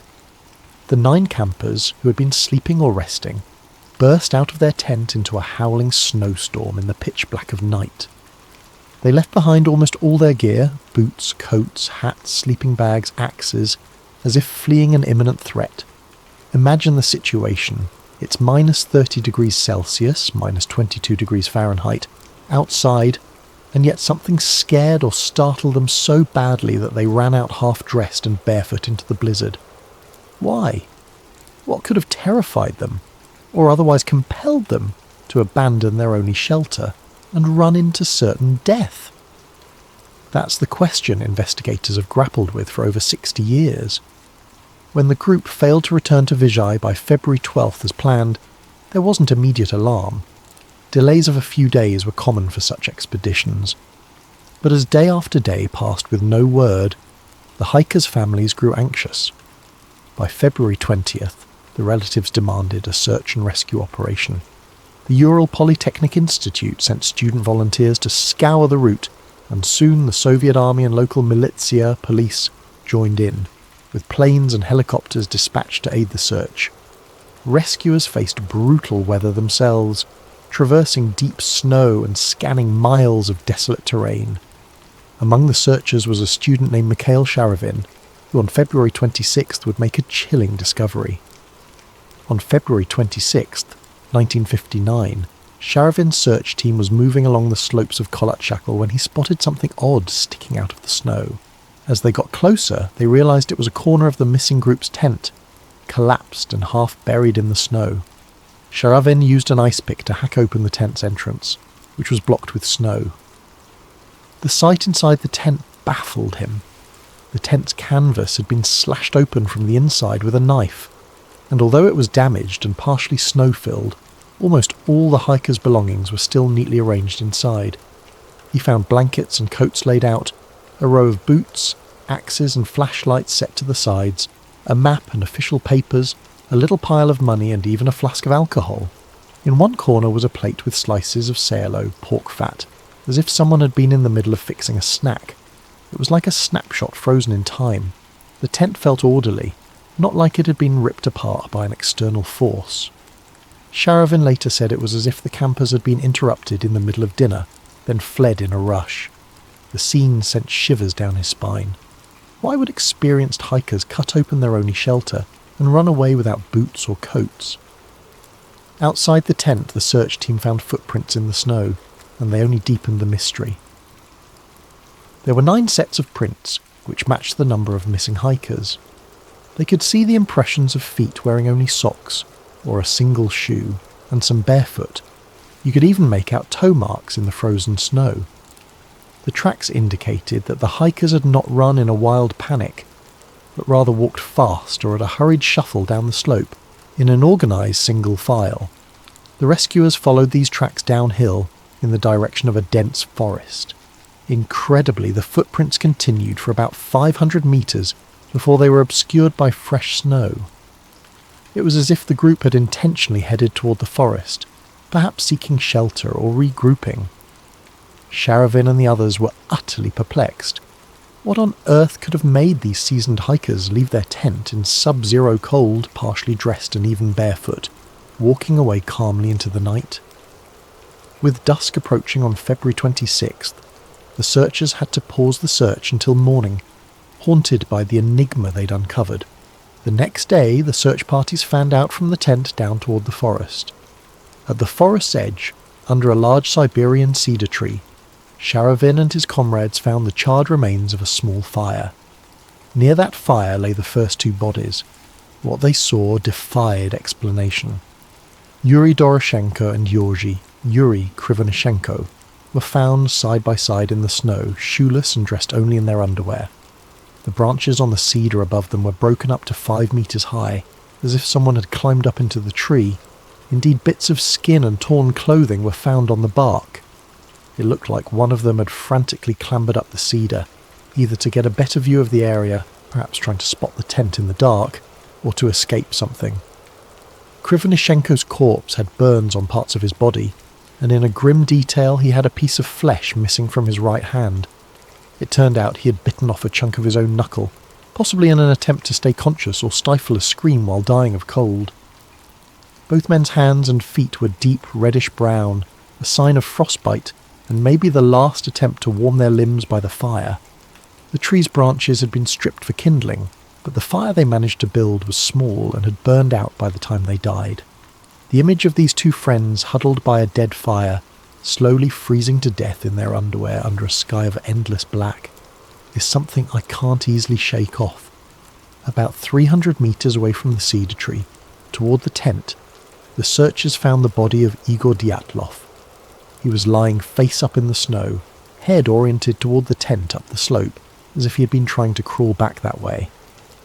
Dyatlov was better dressed than the two under the tree. He wore a flannel shirt, a sweater, and pants, but notably, he had no coat and no boots, only socks on his feet. One arm was frozen upright, reaching toward the sky, clutching a small birch branch. His other hand was pressed to his chest. People who saw his body remarked that he appeared to be protecting something in his jacket or close to his heart. Perhaps a photograph or his notebook, though nothing of note was found on his chest. His face, when they cleared the snow, was strangely calm, eyes open. Not far from Dyatlov, searchers found Zinaida Zina Kolmogorova, a 22-year-old female student in the group. Zina was better dressed than Igor. She had on 2 sweaters and 2 pants, but she too lacked boots, wearing only socks. Her body was turned toward the tent and her arms were extended forward, bent at the elbows, as if she had been crawling uphill on her stomach, desperately trying to get back to the tent before the cold overtook her. On Zina's right side, the searchers noted a long, bright red bruise running along her torso, resembling a blunt force injury from a baton or the butt of a rifle. It was an odd injury to see, given that she had no other major external wounds. It took a few more days until March 5th to find Rustem Slobodin, the last of these first 5 bodies. Slobodin, 23, was discovered face down in the snow about 480 meters from the cedar, roughly halfway back toward the tent. He was dressed more warmly than the others. He had a long-sleeve undershirt, a sweater, 2 pairs of pants, 4 pairs of socks, and 1 felt-lined boot on his right foot, but his head was bare and his left foot was only in a sock. In his right hand, Slobodin clenched a small pocket knife, closed. An autopsy would later reveal that Slobodin had a fracture in his skull, about 7 inches long, consistent with a blunt impact. However, this crack in his skull was not deemed a fatal wound. The medical examiner thought Rustem could have sustained it during a fall and continued moving for at least an hour afterward. Like Dyatlov, Kolmogorova, Doroshenko and Krivonishenko, Rustem Slobodin ultimately died of hypothermia. In fact, the first 5 bodies found all had no life-threatening external injuries. They had perished from the unforgiving cold. Slobodin's watch was found shattered and stopped at 8:45, though it's unclear if that was 8:45 am or pm, or even 8:45 on a different date. It was as if time itself froze at that moment. Now imagine being Yuri Yudin, the one who had turned back, called in to identify the bodies of your friends. One by one, the first 5 corpses were airlifted to the morgue in Ivdel for autopsy and identification. Yudin, with a heavy heart, confirmed their identities. But 4 members of the Dyatlov party were still missing. Weeks passed with no sign of them. The winter snows began to melt under the early spring sun. It wasn't until May, nearly 3 months later, that nature revealed the remaining victims, turning the mystery into something even more haunting.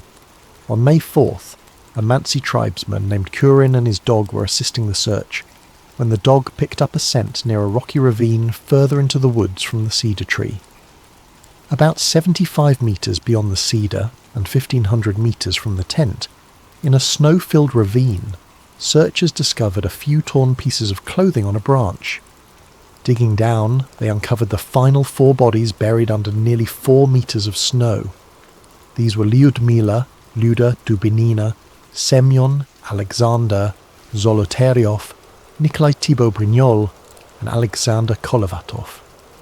They were lying about 75 metres further into the forest from the cedar, at the bottom of that ravine. Notably, 3 of the 4 were better dressed than the others, and it appeared they had taken clothes from those who died earlier. Dubinina, for example, was found wearing Krivonishenko's torn and burned brown trousers, and her foot was wrapped in a piece of his wool sweater. Zolotaryov, the 38-year-old, was found wearing Dubinina's faux fur coat and hat. Kolovatov had put on a spare sweater and pants, likely from one of the others. This exchange of clothing suggests that when some members of the group died, the last survivors stripped the dead of usable clothing to keep themselves alive, a tragic but practical act of survival. But the condition of these 4 bodies deepened the mystery rather than solved it. Unlike the first 5, 3 of these 4 had fatal physical injuries that were utterly horrifying. Nikolai Thibault-Brignol had suffered a massive skull fracture. His skull was literally crushed, the fracture measuring about 8 inches. Lyudmila Dubinina and Semyon Zolotaryov both had their chests caved in, with multiple ribs broken on each side.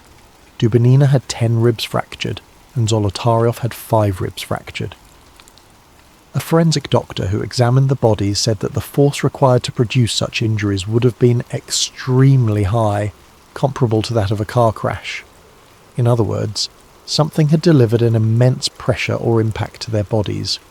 Strangely, none of these 3 had any external wounds or bruises corresponding to the lethal internal damage.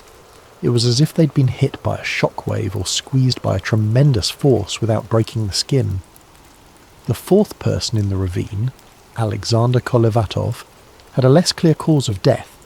He had a broken nose, an open wound behind his ear, and a deformed neck, but his injuries were not as catastrophic as the others. It's believed Kolovatov also died of hypothermia, possibly after sustaining some trauma. And then there were the gruesome details that truly made this case infamous. All 4 of these people in the ravine had some form of soft tissue damage to the head and face that wasn't seen in the others. Lyudmila Dubinina was missing her tongue, her eyes, part of her lips, and even a bit of her skull bone. Semyon Zolotaryov was missing his eyeballs, and Alexander Kolovatov was missing his eyebrows. These shocking injuries naturally gave rise to lurid theories. Was the group attacked by someone or something that ripped out tongues and eyes? However, the medical experts had a more mundane explanation. The 4 in the ravine were found in a stream bed. During the 3 months before they were found, water and scavenging animals likely caused the soft tissue of their faces to decompose or be eaten away. In Dubinina's case, the autopsy noted that her stomach contained about 100 grams of coagulated blood, suggesting her heart was still beating when her tongue was removed, meaning the tongue likely decomposed or was scavenged very soon after her death. As horrifying as these injuries sound, investigators believe they were post-mortem effects, not violence inflicted while alive.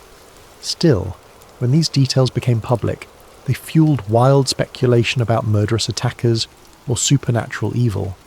It didn't help that Zolotaryov was found with a camera around his neck, different from the other cameras found in the tent, and his hand holding a pen and notepad, as if he died trying to write something down.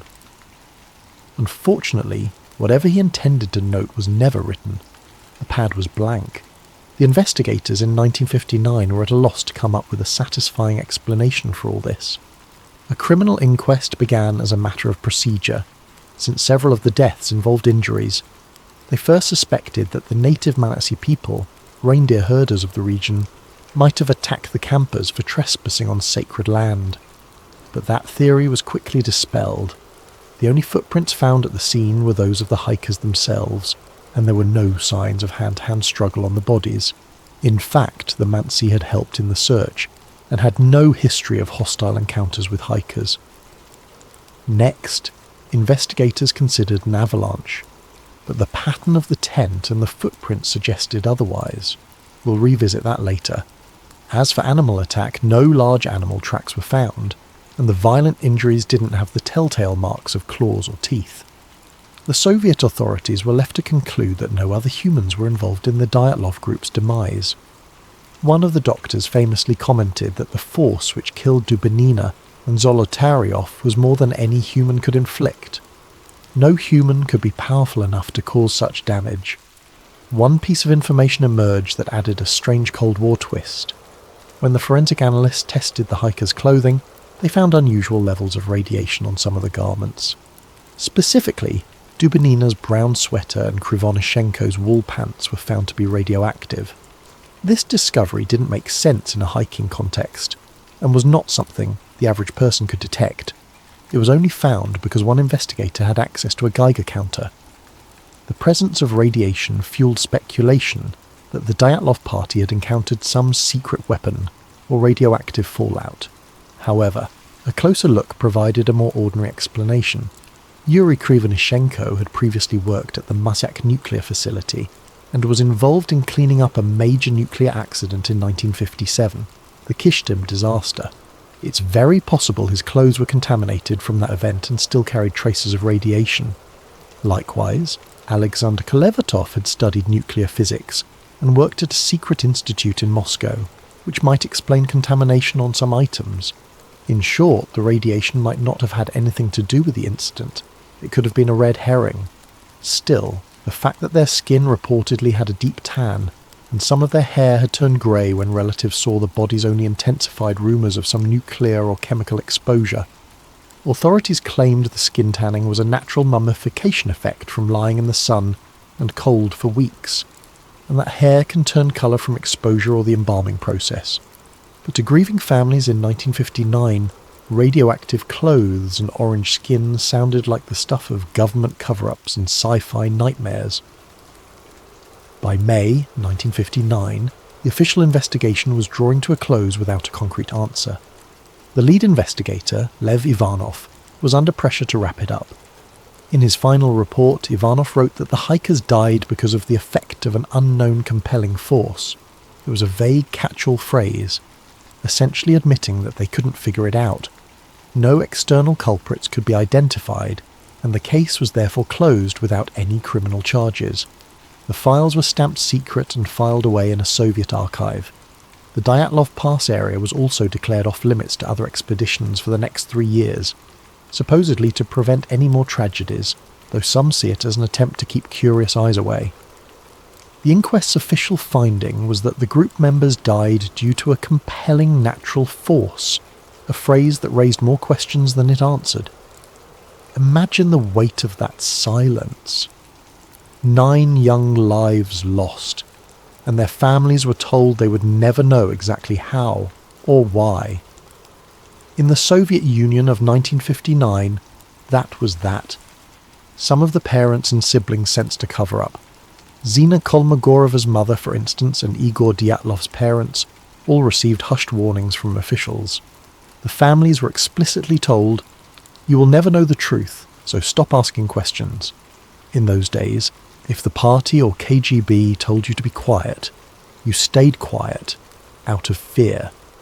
So the families buried their children without knowing what really happened, and the Dyatlov incident faded into an eerie Cold War legend whispered about in Ural classrooms and mountaineering clubs. As for Yuri Yudin, the sole survivor who wasn't even there, he lived the rest of his life with survivor's guilt and a burning desire to find the truth. Yudin repeatedly insisted that his friends did not die due to some simple natural accident. He felt in his gut that something else, something man-made, had to have caused it. In interviews before his death in 2013, Yuri Yudin openly voiced his belief that the Soviet authorities knew more than they let on about the incident. In fact, not long before he died, Yudin publicly stated that he believed his teammates had been taken out of the tent at gunpoint and murdered. He even speculated that Dubinina's tongue was cut out by perpetrators because she was the most outspoken of the group. These are incredibly serious accusations, and they were never proven. Yudin admitted he had no evidence, just deep suspicions after a lifetime of thinking about it. Whether Yudin was right or wrong, his perspective shows just how deeply the Dyatlov mystery can burrow into someone's soul. So, here we are decades later, with more questions than answers. I'm a modern-day investigator, combing through the remnants of old reports and new theories. As I piece together each bit of evidence, I feel that cold wind from Dead Mountain blowing through the decades. The Dyatlov Pass incident has become one of the world's most enduring mysteries, precisely because it sits at the crossroads of the explicable and the baffling. Over the years, numerous theories have been put forward to explain it, some grounded in scientific reasoning, others veering into the paranormal or conspiratorial. Let's examine these theories one by one, like branching investigative paths, and see where each leads. Keep in mind, any good explanation must account for all the odd details we've discussed: the torn tent, the state of undress, the bizarre injuries, the radiation, the reports of strange lights in the sky, the secrecy. It's a tall order, but let's walk these paths together. The first path is the one that the Russian authorities themselves eventually settled on: an avalanche. For many, this is the most straightforward explanation. Picture the scenario. The Dyatlov group is asleep in their tent on the slope, when suddenly a slab of heavy snow above them fractures and slides down onto the tent. The tent fabric begins to collapse and they hear the roar of snow. In a flash, the group panics. They believe a full avalanche is about to bury them. In seconds, they grab a knife, slash open the tent from the inside, because the entrance is blocked or hard to open under the weight of snow, and they flee into the night wearing whatever they had on at that moment. This theory gained significant traction, and in fact in 2019 to 2020 the Russian government reinvestigated Dyatlov Pass and concluded that a slab avalanche was the official cause of death. Later that year, a team of scientists published new computer simulations supporting the plausibility of an avalanche. In this case, the most appealing aspect of the avalanche theory is that the hiker's actions no longer seem irrational under this lens. If you believe an avalanche is about to crush you, doing whatever it takes to get out of the tent and moving to safer ground is exactly the right response. And indeed, everything the Dyatlov group did after leaving the tent can be seen as textbook survival behaviour once you assume an avalanche threat. The theory goes like this. A slab of snow, perhaps loosened by the wind or the heat from their stove earlier, slid and partially buried the tent, making loud cracks and rumbles. The experienced hikers immediately and calmly initiated an emergency evacuation. They cut their way out of the tent and headed for ground that would be safe from a larger avalanche, which in this case meant moving toward the tree line on the far side of the pass. They didn't take time to put on boots or grab equipment because every second mattered. In their minds, they had to get clear of the avalanche path. In just their socks and light clothes, they made it about a mile downslope to the forest. There they regrouped and tried to stay warm by building a fire. We saw evidence of that by the cedar. They also dug a snow cave as a shelter. The ravine where the last four were found had branches laid out on the floor, signs